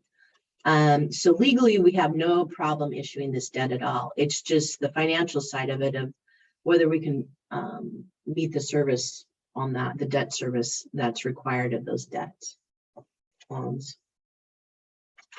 Any questions on that one? All right, so reserves. So as you know, we have a financial policy that we go by. And so per that, the operating reserves is 60 days of operating expenses. Capital is set at 1.5% of our capital expenses, or capital assets, excuse me. So as our operating expenses go up and as our fixed assets go up, those just organically go up. What we do every year during budget, we do present our emergency reserve. And at this time, we put it forward, see if there's any adjustments we want to be make to that. And so it's at $350,000. We think at one point when we had that line puncture in our main line, the cost to repair that was roughly $350,000. As we've discussed, if we have significant emergency, earthquake, something in that magnitude, $350,000 isn't even going to touch it. So, you know, it's a crystal ball thing. It's a, what do we think is reasonable reserve to have there? So I know we've had some comments in the past that say it's well under, and other comments that say it's quite fine where it is. So, you know, every year we bring this forward to see what your take is on that. And then we have some additional reserves that we've bumped up for some retirement cash outs, invoice float, and customer reduction. Any comments on that? Yeah, Annette, I told you I wasn't gonna bother you, so I apologize up front. It is emergency. You know how I feel about the reserves. Everything else has gone up, but our emergency fund hasn't budged. You would think that as these projects are going up and other costs are going up, that we should up our emergency fund. As you said, we spent $350,000 on that line break. And this 350 wouldn't cover much. I guess I'd probably like to know more in the future, Chris, maybe. Because this emergency fund can be used in so many different areas. And because it really isn't efficient to cover a fairly, what kind of confidence can you give us as commissioners to say that in the future, 350,000 is the right number? Or should be $500,000, or should be a percentage of our revenue set aside to cover like 3 to 6 months or something like that? Because 350,000 does not represent our budget. So I'm not sure what the American Water Association recommends. The American Public Power Association recommends 180 days of total revenue as a reserve. And that would be for your operating and emergency reserves combined. For our electric system, that would be somewhere in the neighborhood of $4.5 million total. So I'm sure on the water side, you end up at virtually the same size. So I would expect that our total reserves our total unrestricted reserves should be in the neighborhood of somewhere around $7 to $8 million. So my view of our reserves is that they're quite low. The dilemma that we've all got is the only way to build them up is to essentially over collect in rates and take the excess and put that aside. And that is always painful for customers. And that's the balance we've got to achieve. So if the gold standard, it has us somewhere in 8 or 9 million, and our total right now is right at 3 million. I would urge you guys to be thinking about as time goes on that we inch that up at least the rate of CPI increase or a little bit more, kind of as a policy in order to get it to a certain level. If you'd like, I could put together a quick presentation on where I think the levels ultimately ought to be and some kind of a roadmap to get us there. And then you guys could think about that and see if you wanted to enact a policy that would achieve that or something like it. If you're okay, I'll put that together. I would have to turn to Christine and O'Toole because that's a future decision. And I think it's up to the two of you to decide, you know, how do we protect ourselves in the future if we have a major emergency? Right now, I believe we turn to our larger customers to cover any emergencies. And they've been very good about that in the past to say, yeah, you go up to this number. And what I mean by that, for those who don't know, is I think they used to say, you can go up to 5 million and then tell us after that. So we do have some kind of backup there, but I don't know if it's fair for them to, I don't know what they want. I don't know what the customers want us. So I guess a lot of it would be from the customers too. And then also we've got to bear in mind that the really big catastrophes that you can think where you'd need reserves at that level are probably going to be FEMA reimbursable to some extent. So really it's bridging from the event until 2 years later when you get a check from FEMA, assuming there is a federal government to pay.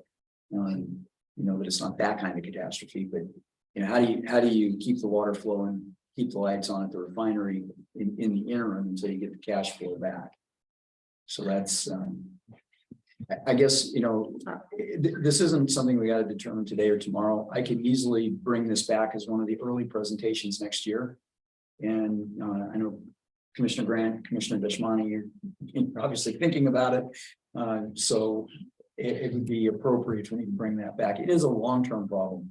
You cannot build reserves for that kind of thing overnight. It takes many, many years. And, you know, it's really got to be a policy decision, and you got to bring customers in, hear what they have to say. And I mean, it's a process. You can't just on a dime do that. Well, I'd like to be the optimistic. Sorry, go ahead.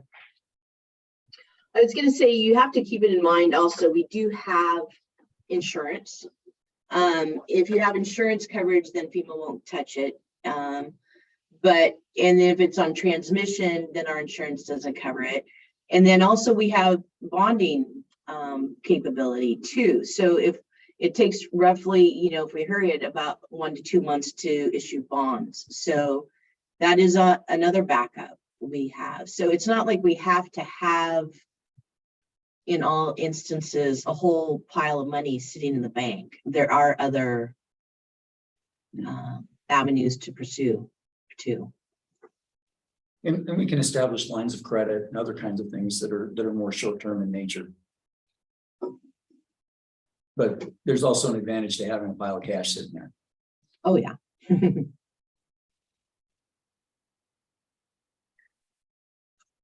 So I'd like to make an optimistic statement. The good news is that if we ever decide to tax, well, this will be an incentive to the our big industrial customers that maybe they could get their reserves back, and we could fund their reserves via the tax levy. Just a thought. Now, I'm going to make a positive statement. I think that what we need to do is get enough growth so that we can acquire enough customers so that we can ameliorate this whole problem. Okay, that's I think another way. Okay. Not tax people. Okay. When you do the presentation, I just ask that Rick and Robin both be here Yeah, exactly. and get set 10 minutes aside for each. Yeah, and where is Robin? And when you do that, wait till January. I won't be here. in January. I miss the Rick and Robin show.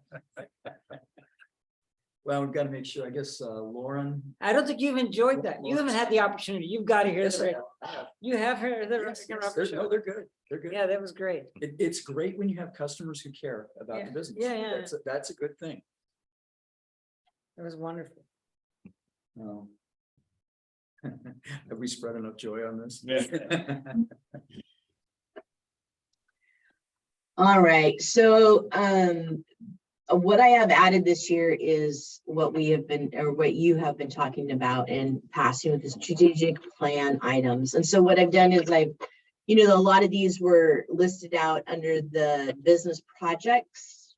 A lot of them fell out under there, but there was a couple that did not. So what I did is I took your bullet points and kind of fit in the projects that we are currently working on underneath your bullet points. And then I noted where the funding source is. And so if it's an A next to it, it's coming out of our customer rates. If it's a B, then it's coming out of grants or the Alcoa fund. And then you can see up in the upper right-hand corner, that infrastructure project. I left that in there, and that was the project we had talked about with the county. And so that's currently still at a 0. Just on that. Is there any questions on that one? Give me a second. By the way, I really like this slide, Annette. There was a question. I forgot where it was.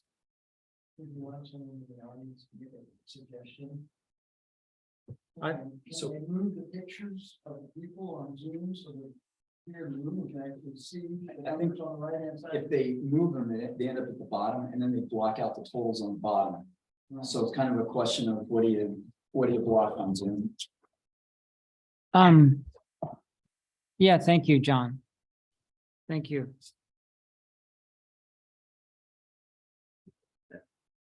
Yeah, that's right. My question was on the clean industries. So if we aren't able to come to an agreement with the county to fund something in lines with what the executive asked for and what Don Goldberg is asking for, I'd like to explore whether there's something else in this category that we should be funding.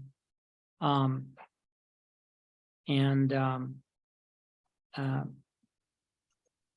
you know, I mean, because we have this placeholder and there was, for example, Commissioner Grant, you had brought in some folks with the Institute for Sustainable Infrastructure. Mhm. You know, it occurs to me that there might be things, that's just one idea. There might be other things that we can investigate at a much more modest level that would demonstrate our PUD's commitment to sustainable energy, sustainable infrastructure, economic development, and all of that. So I'm not sure I want to leave this one blank, is what I'm trying to say. And I'd like us to consider what else we could fund in lieu of maybe not funding the county's effort for a study.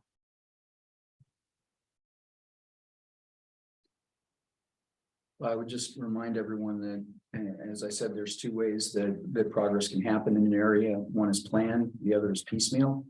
And right now we are pursuing H2, which is a renewable hydrogen company for Cherry Point.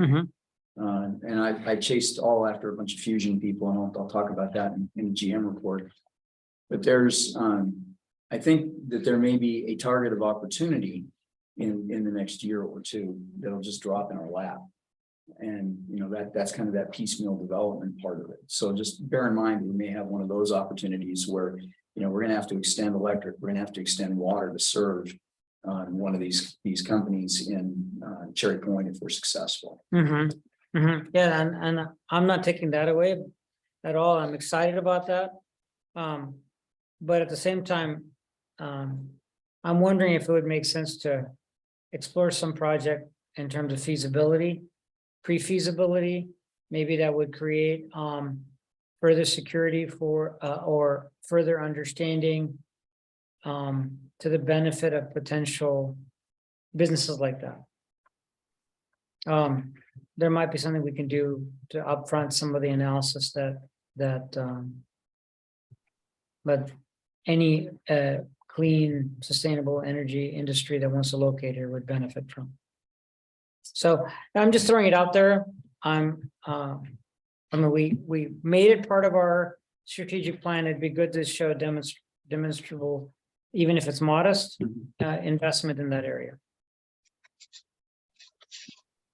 Sorry.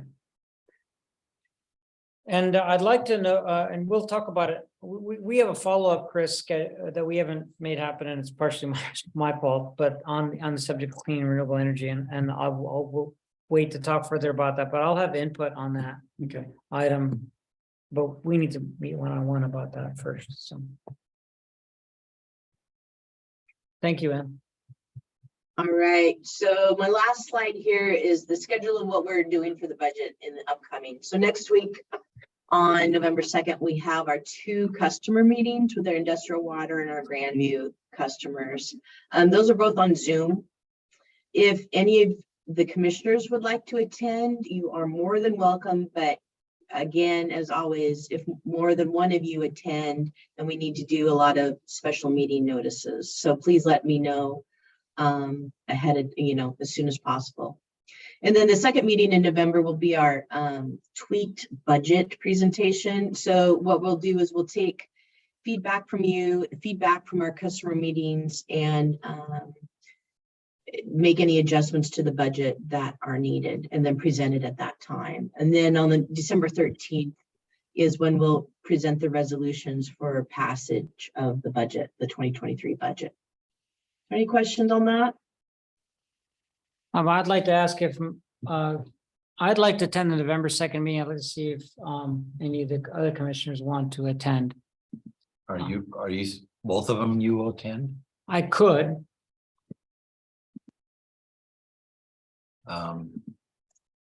I would like to. If you attend them both, I'm okay. I would attend, but you go ahead and attend, that's fine. Well, if more than one of you guys want to attend, we just notice it as a public meeting and you guys can be there. And the subject would just be Wednesday. customer rates. I would have to actually look at my Wednesday of November the 2nd, but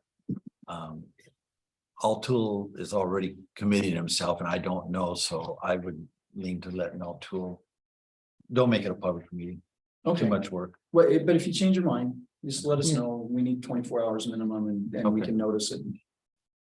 No. I mean, it's important for you guys to meet with customers. And it's been a every- while since I've participated in that, and that's why I'm just Yeah. wanting to do that. That's fine with me, Atul, if you want to go to those. I think one question I would really want to, the adjudication number is quite large and has a big impact on our rates. And so I want to make sure that we have a discussion with our customers about that.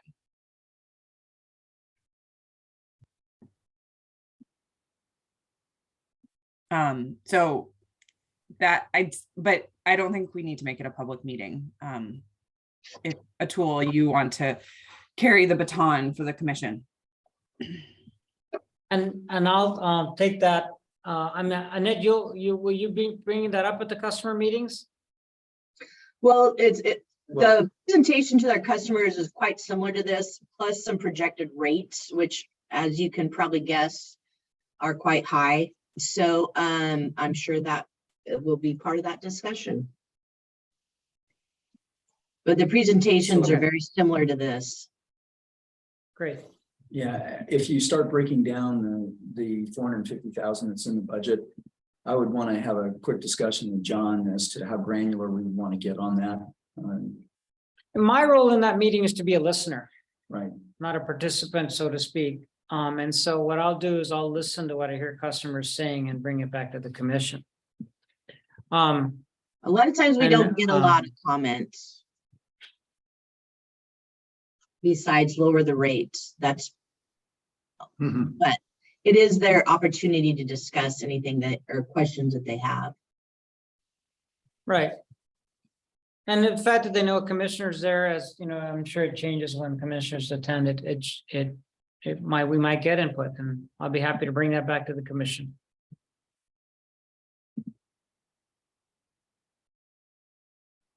Thank you. All right. Thank you very much. Thank you, Okay. Annette. Yes, thanks very much, Annette. We know how much work the budget is. And to everyone else. Especially, I like that. Chair, I wanted to say again, I really appreciated that. One of the last slides on the connection between the budget and the strategic plan. That really makes it, I mean, because you know, that's a big document for the commission and you're helping us understand, you know, the priorities we set and how that relates to what the PUD is doing. So thanks for doing that. Sure. Okay, next item under on our agenda is general manager report. That's you, Chris. It sure is, Commissioner Grant. There's a document that I did not bring and for other reasons. Could I request a short break before I go? Yeah, Yeah, it's fine with me. Like maybe 5 minutes? Give everybody a chance to take a quick break and then I'll come back. And my report will be the full 15 minutes, if not more this time. oh, okay, yeah, let's break for 5 minutes then. So it's well, it's 9:50 basically. So let's all be back at 9:55. Thank you. According to my, Thank you. okay, thanks. No. I So said Rick? they- Because Christine's gonna drive out here for it. So we didn't need the service. Okay, well, you tell me what the refreshments you bring, because I can make stuff for you guys. I'll be glad to make stuff. 20-minute drive. This is from, Sunday was Diwali. These are sweets from Diwali. This is made from chickpea flour and this is made from dehydrated milk. Please enjoy, and it's sugar and ghee. Ghee is butter. And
Hi, all.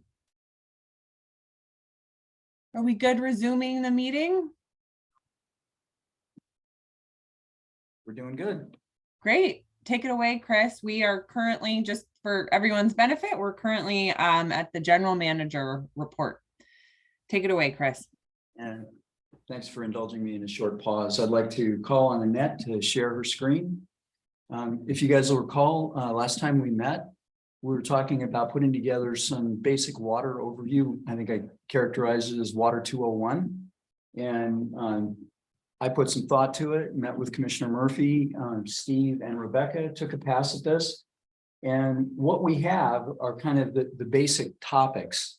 And so first I'd like to pause and let everybody kind of read through how we've got it broken out and what's in there.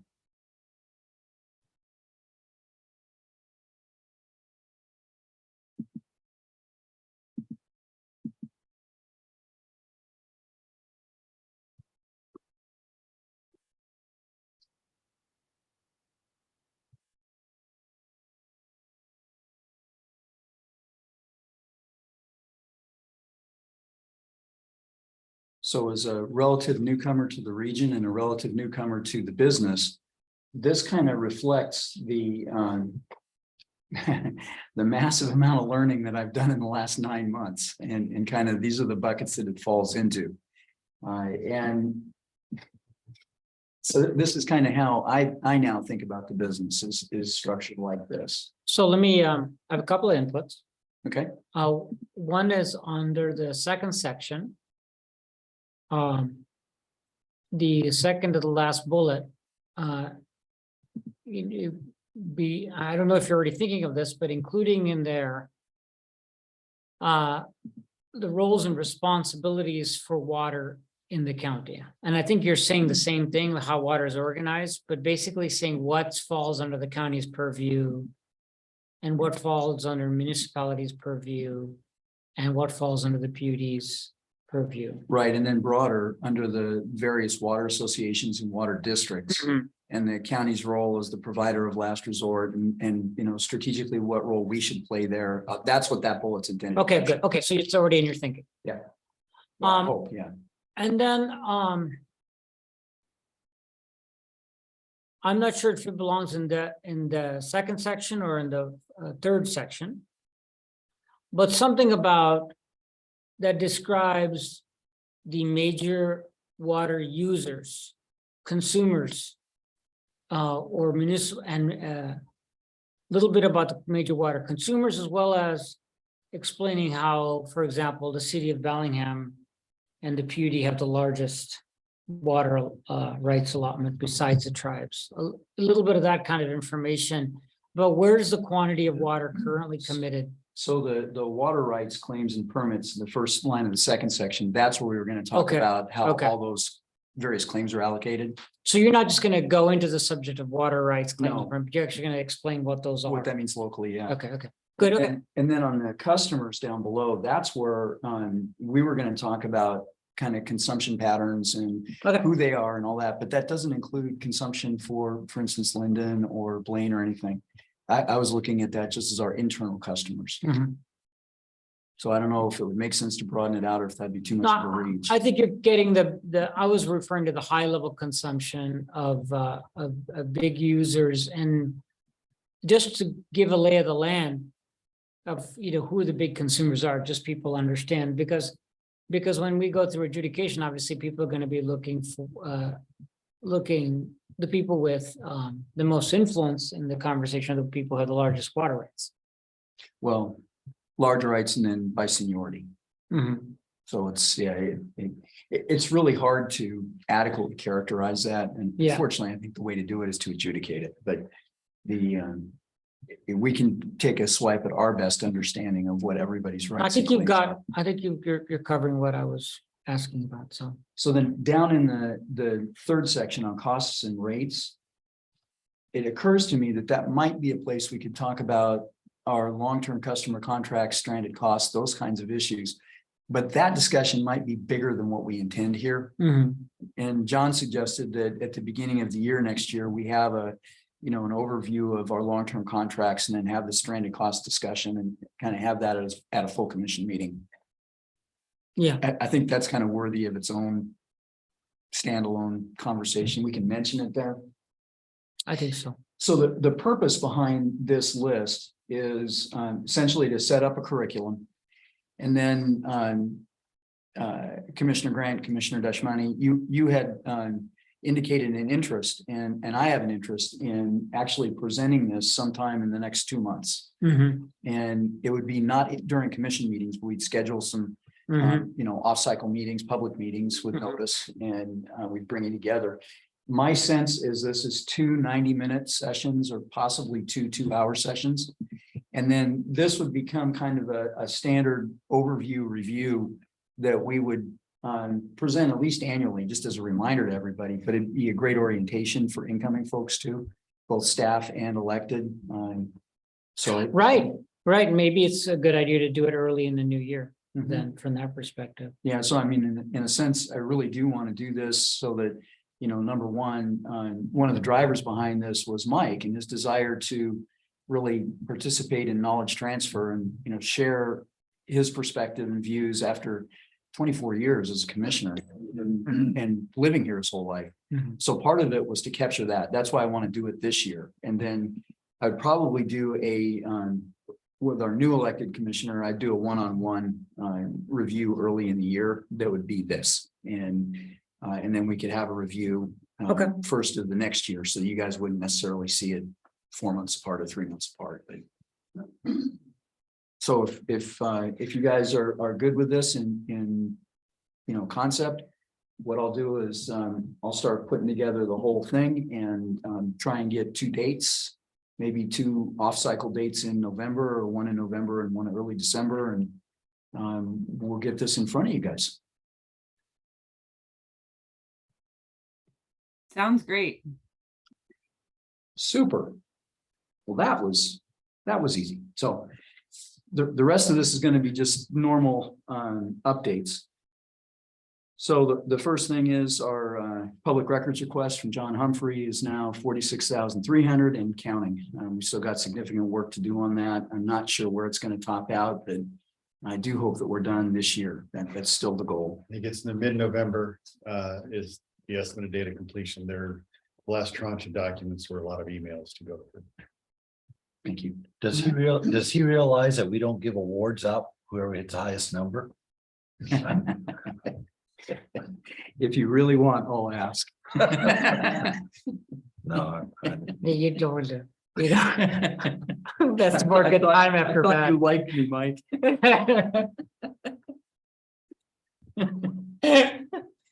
Oh, gosh. So keep you posted on that. After our last commission meeting, I'd let you know that I was going to go to the Fusion Week, which is the Seattle Clean Tech Alliance sponsored and state sponsored. The Department of Commerce and others put in money to do it. It turns out that internationally, there are 29 startup companies working in the fusion space that are targeted directly at generating fusion energy.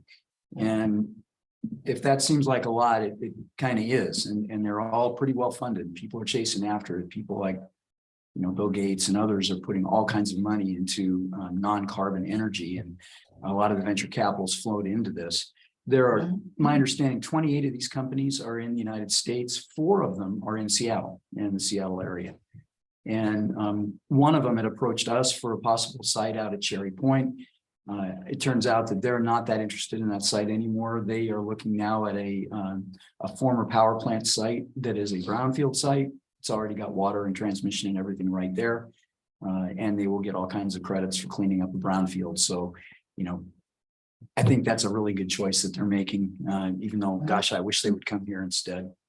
Of those 29 companies, 4 of them have hit the 100 million degrees Celsius or Kelvin, actually, which is at ignition pressure. So that's the ignition temperature for fusion. That has previously only been achieved in giant government-funded tokamaks, which is a large magnetic compression Toroidal device. thing, yeah. Yeah, and it's really remarkable. These are being done in basketball-sized containments. And a fifth company, Zap Energy, they're using an entirely different approach. Their test shot, their initial test shot achieved 80 million Kelvin, and they were projecting about 65 million. So they will easily achieve the ignition temperatures when they do their first full power test shot. So, you know, I guess the long and the short of it is what I learned at that meeting was that fusion is still in the future, but it's not 20 years. That if we have, if big fusion is the answer, the ITER project in France, for instance, if that's the answer, then yeah, we're still 50 years away. And you know, you're looking at 60 to 80 billion dollars for a single fusion plant. So if it's big fusion is the answer, it's going to be very, very expensive, and it's still in the future. I'm encouraged that small fusion may be the answer, and that it would be much, much quicker. 4 of the 29 are saying that they will be commercial within 5 years. Are they right? I don't know. They're pretty darn confident. I've looked at their stuff. I'm not a nuclear physicist, but it looks good. And I think that I'm hopeful for the first time in a long time. So we'll see what comes of that. My purpose in being there was really simple. The fusion companies are a bunch of physicists, I mean, literally, and then a few venture capitalists. And their idea was, okay, we'll get this out of the laboratory, we'll get it into commercialization, we'll be generating 60 megawatts, and then we'll call the utility and say, hook us up. That doesn't work. So the Clean Tech Alliance recognized that disconnect and said, whoa, whoa, whoa, whoa. So they had me, a person from Snohomish PUD, and a fellow from Vista that I know very well. And we talked about interconnecting with your friendly neighborhood utility and what that looks like and how long it takes and what the utility is going to need from you in order to do that. And the physicists and others in the room that had never even thought about it, you could see the light bulbs going off everywhere, and they were just, wow, okay, yeah, we didn't know. And all 3 of us really hit on the need to have power plants that you could site west of the Cascades. One thing that the fusion, one thing that the fusion people didn't understand was they were, oh, we got all this land over in central Washington, we can go there and put, you know, hundreds of gigawatts of power plants out there. And, you know, all 3 of the utility people just kind of chuckled at that. And of course, the moderator said, well, why are you guys laughing? And we said, because the problem is not, you know, the ability to generate east of the Cascades. It's the ability to move power that's generated east of the Cascades to the west of the Cascades. And that the choke point is the transmission, and those lines take 10 years to permit and then 3 or 4 to build. So, you know, if you want to have something ready for 2035, we're in time. If you want to move power from the west side to the east, or the east side to the west. On the other hand, if you can generate power on the west side, you could be interconnected much quicker because you don't need to build those transmission lines going over the Cascades. So there were a number of kind of aha moments like that where the fusion industry had just not thought this through. And I'm really glad we were there. Probably be invited back next year for a similar panel. They may not want me, they may want other people that haven't talked there before. But if they invite me, I'd be honored to go again. It was pretty exciting, very positive, and it gives me hope.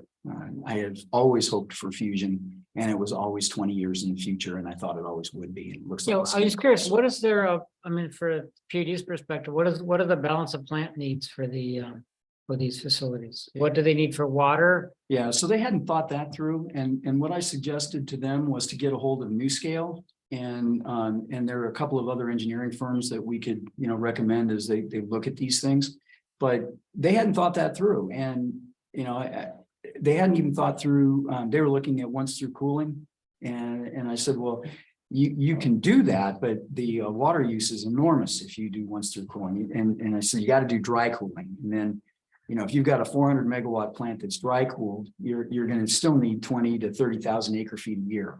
So even a dry cooled plant has significant water needs, and then you've got to be able to interconnect obviously with the electric and so no, they had not thought that through. And the interesting thing about some of these designs is the reactor itself would be about the size of a small car, like a Mini Cooper or a VW. I mean, a small car. And that would be the actual fusion core. The balance of plant would cover less than probably 2 acres. You just need a heat exchanger, a steam generator, and a turbine. So, you know, it's really remarkable if this technology works the way that some of these young companies think it will. You could have a power plant that is 400 or 500 megawatts on a 5-acre parcel, and you know, not have a lot of noise associated with it. So you could actually, and you know, it basically, if something goes wrong, it just shuts off. There's no explosion, there's no meltdown, none of that. It just stops. And you know, so it's I am greatly encouraged. Was any variations of that were a molten salt variation with the thermal battery? A number of the outfits looked at molten salt and various sodium cooling technologies for the primary loop. And With like a battery kind of capability? well, no, and there's a reason for that. These technologies, once you start them, you don't want to stop. You just want them to run. And so there's really not any need to store the energy thermally, because you're just going to want it out of the plant at that rate pretty much all the time. These are true baseload plants. So you would have external storage if you needed it to make it balance with the system. But the reality is these could replace fission plants. They could replace hydroelectric plants. They could replace, you know, anything that you would consider a baseload plant, but they're not easily rampable. So Was Energy Northwest present? I don't think so. I'd have to go back and look. And I don't know how many people were invited that didn't show. There was about 90 people there. It was really pretty, it was well attended. I was extremely happy. So, Chris, okay, thanks. the other thing I wanted to let the commission know, I will be at the Waputa GM meeting over in Kennewick. And that will be on Wednesday afternoon and Thursday morning. And then Thursday, the rest of Thursday morning and Thursday afternoon, it'll be Energy Northwest, and they're going to be giving us an update, I think, on their all the different projects they have going. The reactor with TerraPower, the solar projects, the wind projects, and their whole balance that they're doing, as well as, I'm sure, something on the operation of the plant. So after today, I'll be out of the district for 3 days, and I'll be back Friday afternoon. And that is my report.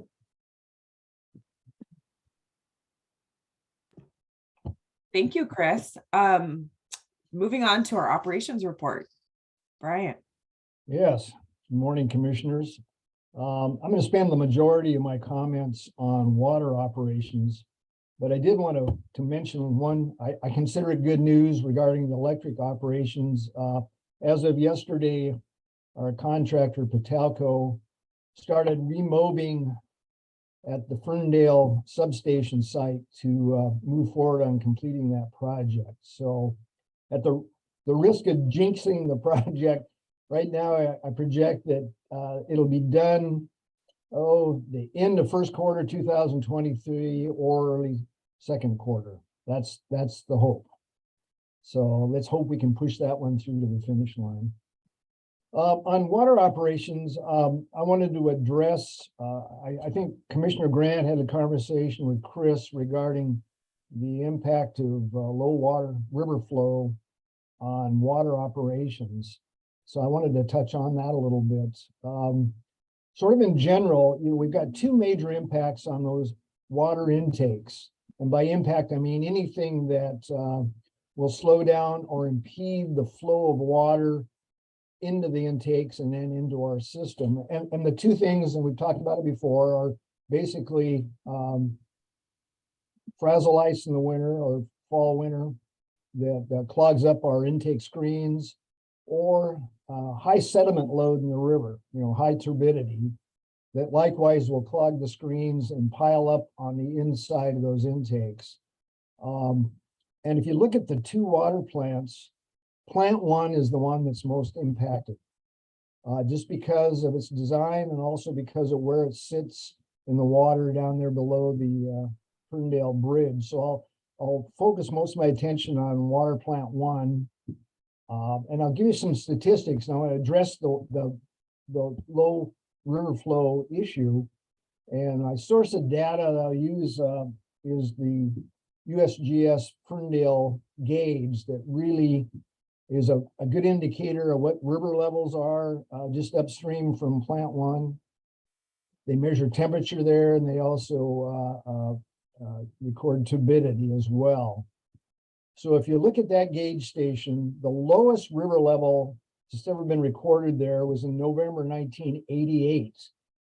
That was on November 9th, and it was a gauge height of 3.15 feet, which translates into a river flow of about 466 cubic feet a second of water passing that gauge station.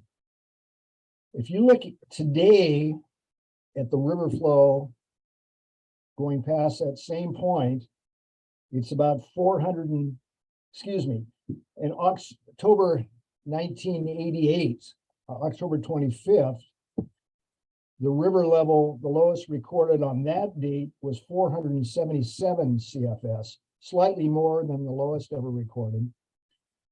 If you look at today's date, 2022, the most recent recording I looked at was 670 CFS. So we're above the minimums ever recorded at that station, and they were recorded in November. This is a month earlier in October, and we're above that point. Now, if you look at the water treatment plant number 1, we've had several studies done on what happens when we have extremely low river flows. And one thing that we determined that it would take a river flow of 150 CFS, you know, over 3 times lower than the record. At that level, the water in the river, the surface of the water would be at the top of our intake screens, not the bottom, at the top. And so even at 150 CFS, we're still taking water into those intakes. So it would take an extremely low flow event to dewater the plant.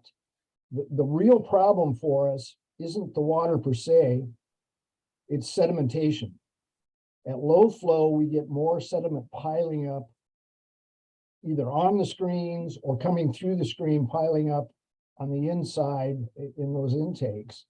And that is an issue. The sedimentation is an issue that we address now and we'll have to address in the future.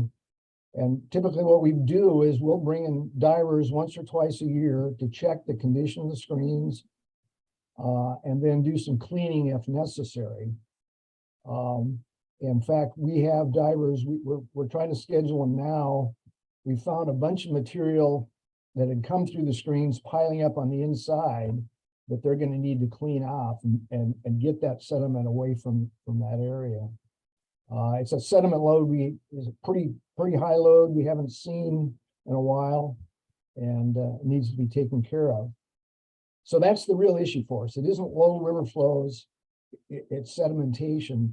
And to put those flows in perspective, it doesn't sound like a lot of water, but at 150 CFS, which we've never seen in the river, you're still moving over 67,000 gallons a minute of water down that river.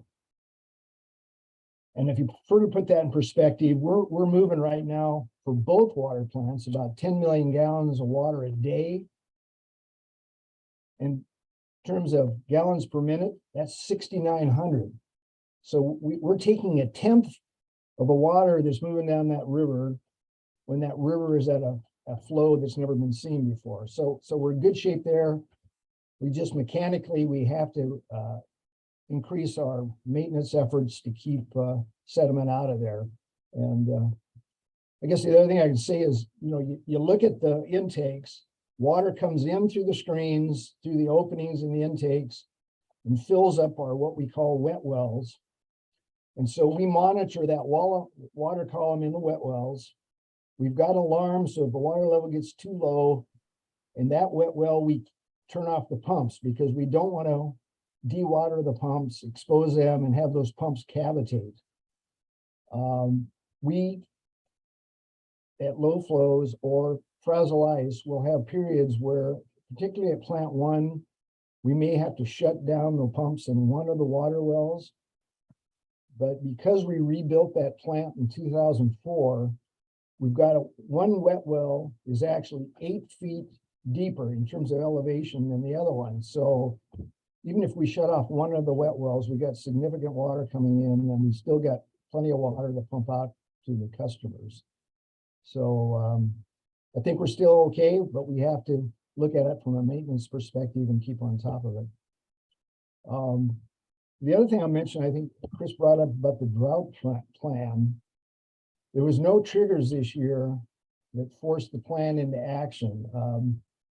Early in the year, the state of Washington, for the eastern Washington portion of the state, actually issued a drought advisory for several of the counties and a drought emergency for a few of the counties, Okanagan County being one of them. After the April-May period, they pulled those, both the advisory and the emergency declaration off because of the amount of water that they were seeing at that time. And in fact, I was looking at the data, and the April-May period this year was the most precipitation we've seen since 1895. And so, put that in perspective. I also heard just the other day that for Western Washington, with the recent rainfall, we're back up to the 100% level in terms of average rainfall in a year. So the problem this year wasn't the amount of water, it was the timing of the water when it showed up. We see it also in terms of our irrigators. I was looking at the statistics that Annette put together. And last year at this, through September of last year, we delivered approximately 38 million gallons of water to our irrigation customers. This year, through the same period, it's only 26 million. They had plenty of water early in the season. They didn't need it. So we actually sold less irrigation water this year than last. And now that I've hammered you with data and statistics, I'd be glad to answer any questions you might have. So even though there was less water from rain, irrigation used less water, even though we had a hot summer. I mean, plenty of heat in the summer, but they had water early in the season, so there was plenty of water in the ground, in the soil. That's correct, Commissioner. Interesting. Because of that high amount of waterfall in spring and then early summer, that timing was just right. I'm sure irrigators, they were irrigating late, some of the crops, but overall, they use less water this year. I would assume, and I haven't seen any data on it to support this, but the biggest impact this year was on wells, in terms of well level. That we, a number of, contacts from well owners wanting to hook up to our system just because their wells were significantly lower than usual and they're getting brackish water. So that's where this shift in the water year, I think, had the most impact. Here again, that also doesn't address fish issues and fish migration, and I can't address that one. But as far as our operations, these low flows this year haven't created a problem. So in your statement about October 1988, which is the lowest year, right? On record. That was actually an even drier October than we had this year, obviously, because if it was recorded in November, so there in this climate, there is a history of having unusually, because as long as I've lived here, it's always raining in October, but that's only since 2002. So there is a history in this area of the intermittent, super dry October as well. Correct, And Commissioner. I wasn't aware of that. You get a combination of a dry fall and then cold weather with no precipitation. You get less snow melt, less glacial melt. I mean, the river really really drops down because it's not being fed by anything, and you can get some Oh, right, cold weather, right? low levels in October, November.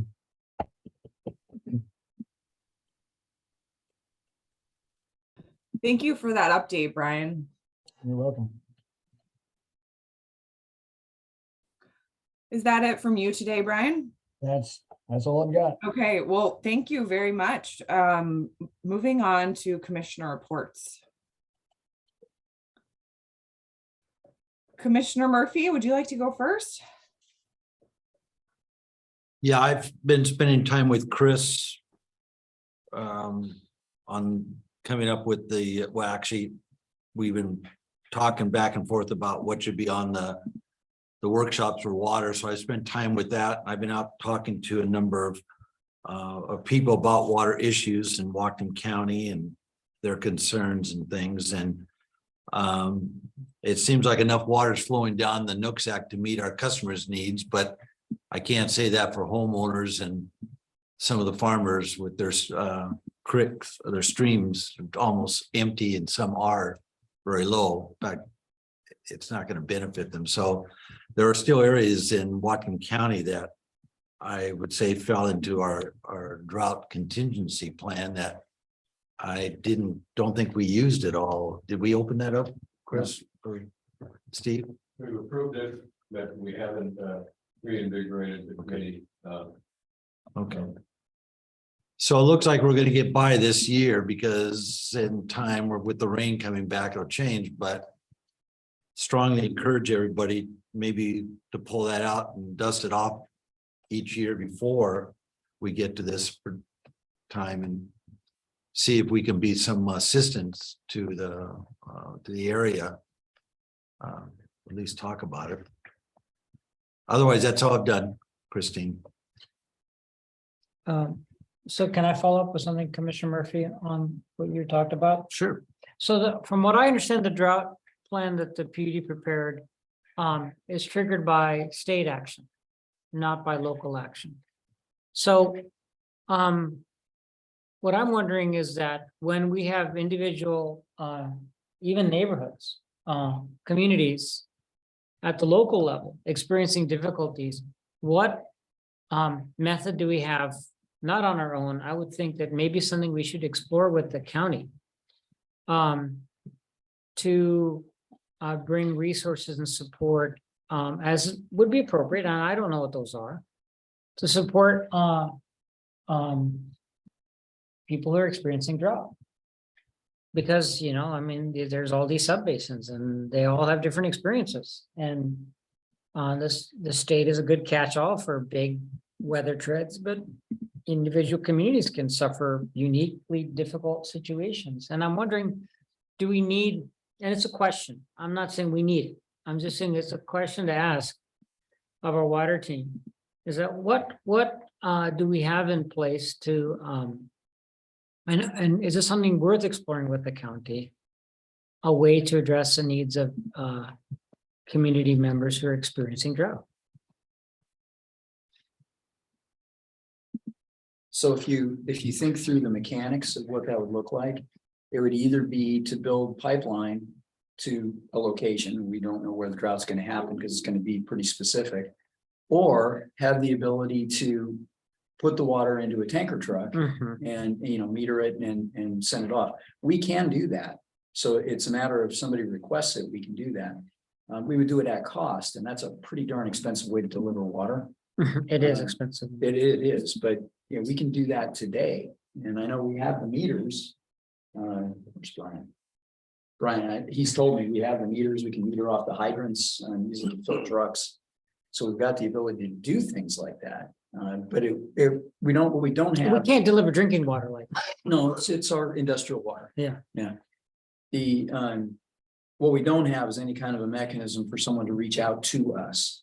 And that, I think, perhaps is what you're alluding to. Right. And also I'm thinking that, you know, the ability to deliver potable water.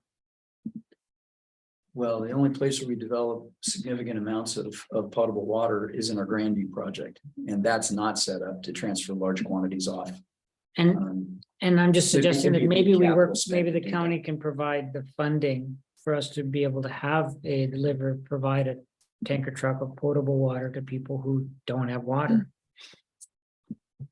Speaking purely for myself as a private citizen, my well ran dry a couple years ago. And I went to my neighbor and filled up a 250-gallon tote as a way to solve my temporary problem, which I was able to fix on my own. But at the time, what happens is that water is, I get the water is expensive, but you know, when you don't have water, it's not expensive. Even the most expensive water is not expensive. Because in my case, all the contractors that were providing well-related service were also busy, because I wasn't the only one experiencing that difficulty. So I'm sure that's true right now too. It was true this summer too, for the people that are experiencing difficulty. So I'm just saying it might be something that as a service the PUD can provide community members who need water, but I'm not saying we just do it on our own, but it might be something we could do it in collaboration with the county. So. My only reason to keep bringing it up is because it seems to be a problem that can come back year after year, or We can expect it again. I can expect it. And I think that the PUD, we've always shown ourselves to be proactive. We've always been problem solvers. We've always been there to support everybody, whether it's even the individual. And all I'm saying is that now that we have this drought contingency plan, not saying that that's made any difference, but I think this organization can solve problems for this community. And I'd like to just think that in the future, we'll be there to help those areas. And whether it's water lines, it could be. But, when someone loses water at their home, it is quite an issue. People are telling me that they'll run and just buy water. And some of that means they don't have the containers to hold it, so they can't have a truckload of water, because where are you going to put it? Some have them dump it in their well, but what good is that? Sometimes they find Yeah, what I did, I mean, it wasn't hard to do. I set up a buffer tank in front of my well pump. Oh, okay. So see, that was creative thinking. Well, yeah, right. But I had to come up with a solution quick. So Yeah. I put a tote in my basement, that I bought clean, a brand new tote to make sure it was, potable. And I had a second tote in the back of my F-250. Is that engineering behind you? Yeah, that's correct. And I gravity filled the tote in the basement from the tote in the back of my truck. And I filled the tote at my neighbor's house. Wow. But I'm not saying that everybody's gonna do that. But one of the questions I have is that, are you feeling like the PED's industrial water is what you're referring to for irrigation? Do you agree that maybe we should consider being able to provide potable water? My only concern is life. I mean, if someone loses crops, I understand there's quite an investment there, but I wasn't thinking of irrigation. I was thinking of just Potable water, right? portable water. Yeah. And I know we have, Grandview, and we're not set up otherwise, but who knows in the future? Maybe we should put it on a strategic, or you guys should put it on a strategic plan of thinking in the future that maybe we want to create a potable water somewhere so people can come there or whatever. Or Bertrand is hurting, Custer is hurting, or was hurting. So maybe that's more working with Linden to provide water out in that area. I don't know. Does it have to come all the way from our plants? I don't know that. So I hate to say this, I'm going to mention a word, study. No, I don't know. Whatever it takes. Because when it comes down to it, we're the only ones out there. Does Skagit County do this? Does Skagit PUD do this? Don't they have an emergency? I don't know. Do you know, Steve? Skagit PUD has set up several water supply options for potable off of their system. I think half a dozen lowland area of the county, not for irrigation. Mhm. So they had the ease, if you would, of simply tapping one of their water lines out by, say, the Connor, and putting a fill station up there, and then put a meter on it. And they really use a charge card system for, anybody can come up and put credit card in and pay 5,000 gallons. They have not done anything as far as irrigation. But again, they're really not an irrigation supplier. No, and they do have millions of gallons of storage on the potable system. Yes, I mean, yeah. they've got significant storage there. Yes. So, we don't have that at Grandview, not anywhere near that scale. No. The other thing with the drought resiliency plan, really the way we got into that, we had a lot of discussions at the watershed management team, water supply team, about dealing with drought and trying to figure out, are there some options in terms of pipeline storage, water use efficiency, that we could try to acquire grants through the federal government, through the Bureau of Reclamation in this case, to build those kind of systems if we identified the need. And what we found was that in order to apply for those kind of funds, you had to have a drought resiliency plan. The Bureau of Reclamation provided up to 50% of the cost of completing a drought resiliency plan. And we applied for that, the PUD came up with the 50% match.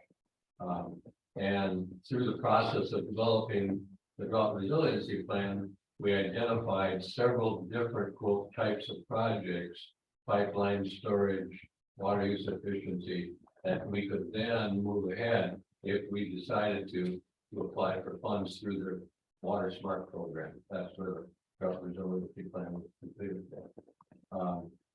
That was also about a year into one of the driest years that we had experienced in the county. So, everybody was like, oh, yeah, we got to come up with our own drought resiliency drought response plan.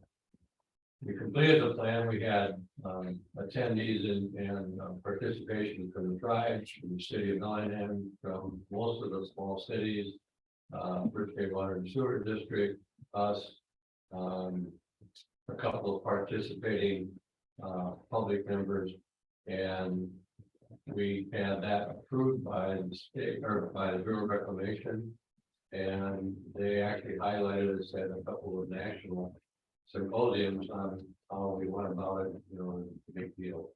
We never took it any further. We never came back and said, let's reinvigorate that working committee. I think the timing right now would be appropriate, because one of the things that we're looking at is water supply throughout Whatcom County, not just in times of drought, because that's that whole thing we talked about before. Is the state may identify a drought, in certain areas of the state, and they may not identify Whatcom County or the Nooksack basins as being participating or being identified as being in that area. And at the same time, we're experiencing extreme lows in terms of stream flow and extreme dry year. So are there things that we could do with the next phase of that drought plan to identify opportunities to provide potable water as well as irrigation water and make those connections, build other orders. So long story short, I think it would be appropriate to get that back. The other is that we're talking about on the water supply plan, we're hopefully completing by the end of the year. The second phase of the regional water supply plan, that's identified another, I'll call it, group of projects that we could look at in terms of connecting water systems, associations, as well as supplying water for irrigation. So I think timing wise, it would be a good time to get that back.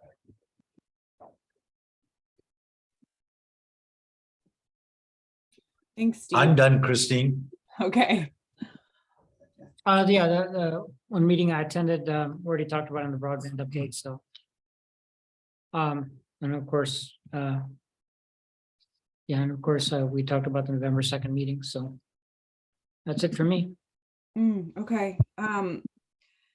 Yeah, I went to a Whatcom Council of Governments meeting on October 11th, I believe, right after our last commission meeting. I attended the county council meeting,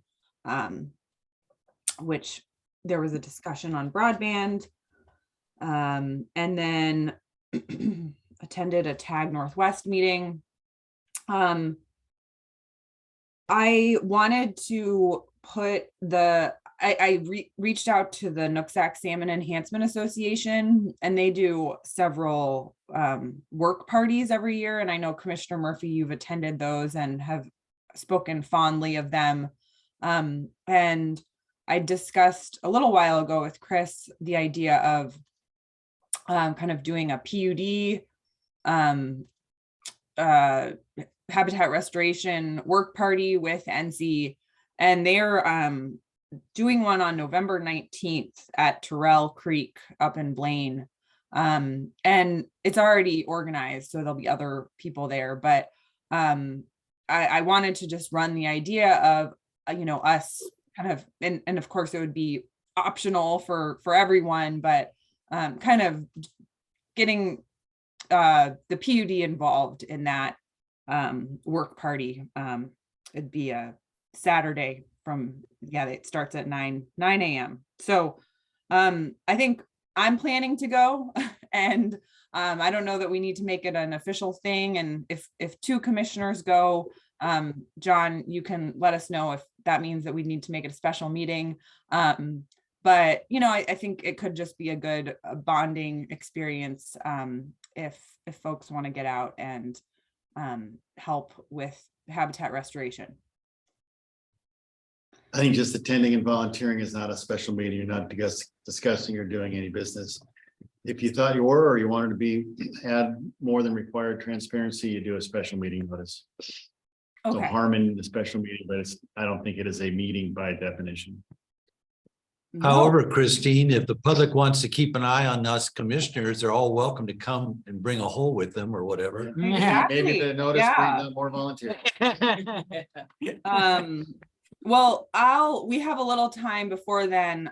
So I'll maybe huddle with Chris or Ann and think about whether we want to post something on our website and just say, come join the PUD and NC for a work party. I think it's a great organization that we already support financially, and it would be great to show up in person and support them with these efforts, and family friendly too. So that's it for me.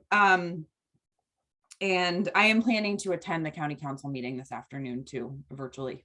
So that's it.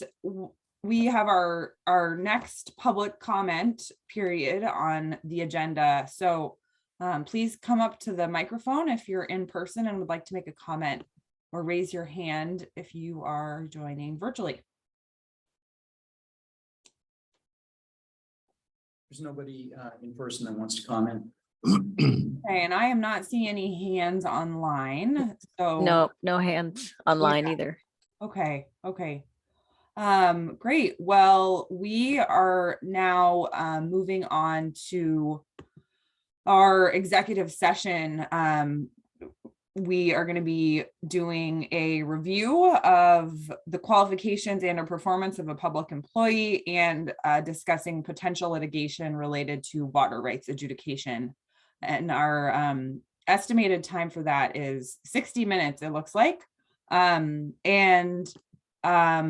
I would just like to propose that we take a break for about 30 minutes, if that's okay.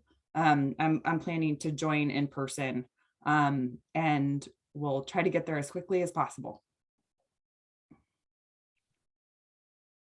So Fine, yeah. Does that sound good? So that would be 11:15 roughly, if we want to put that notice up for folks, or I guess well, then we would have our 60-minute session. So anyways, we're going to take a 30-minute break and start our executive session then. Thank you so much, everyone.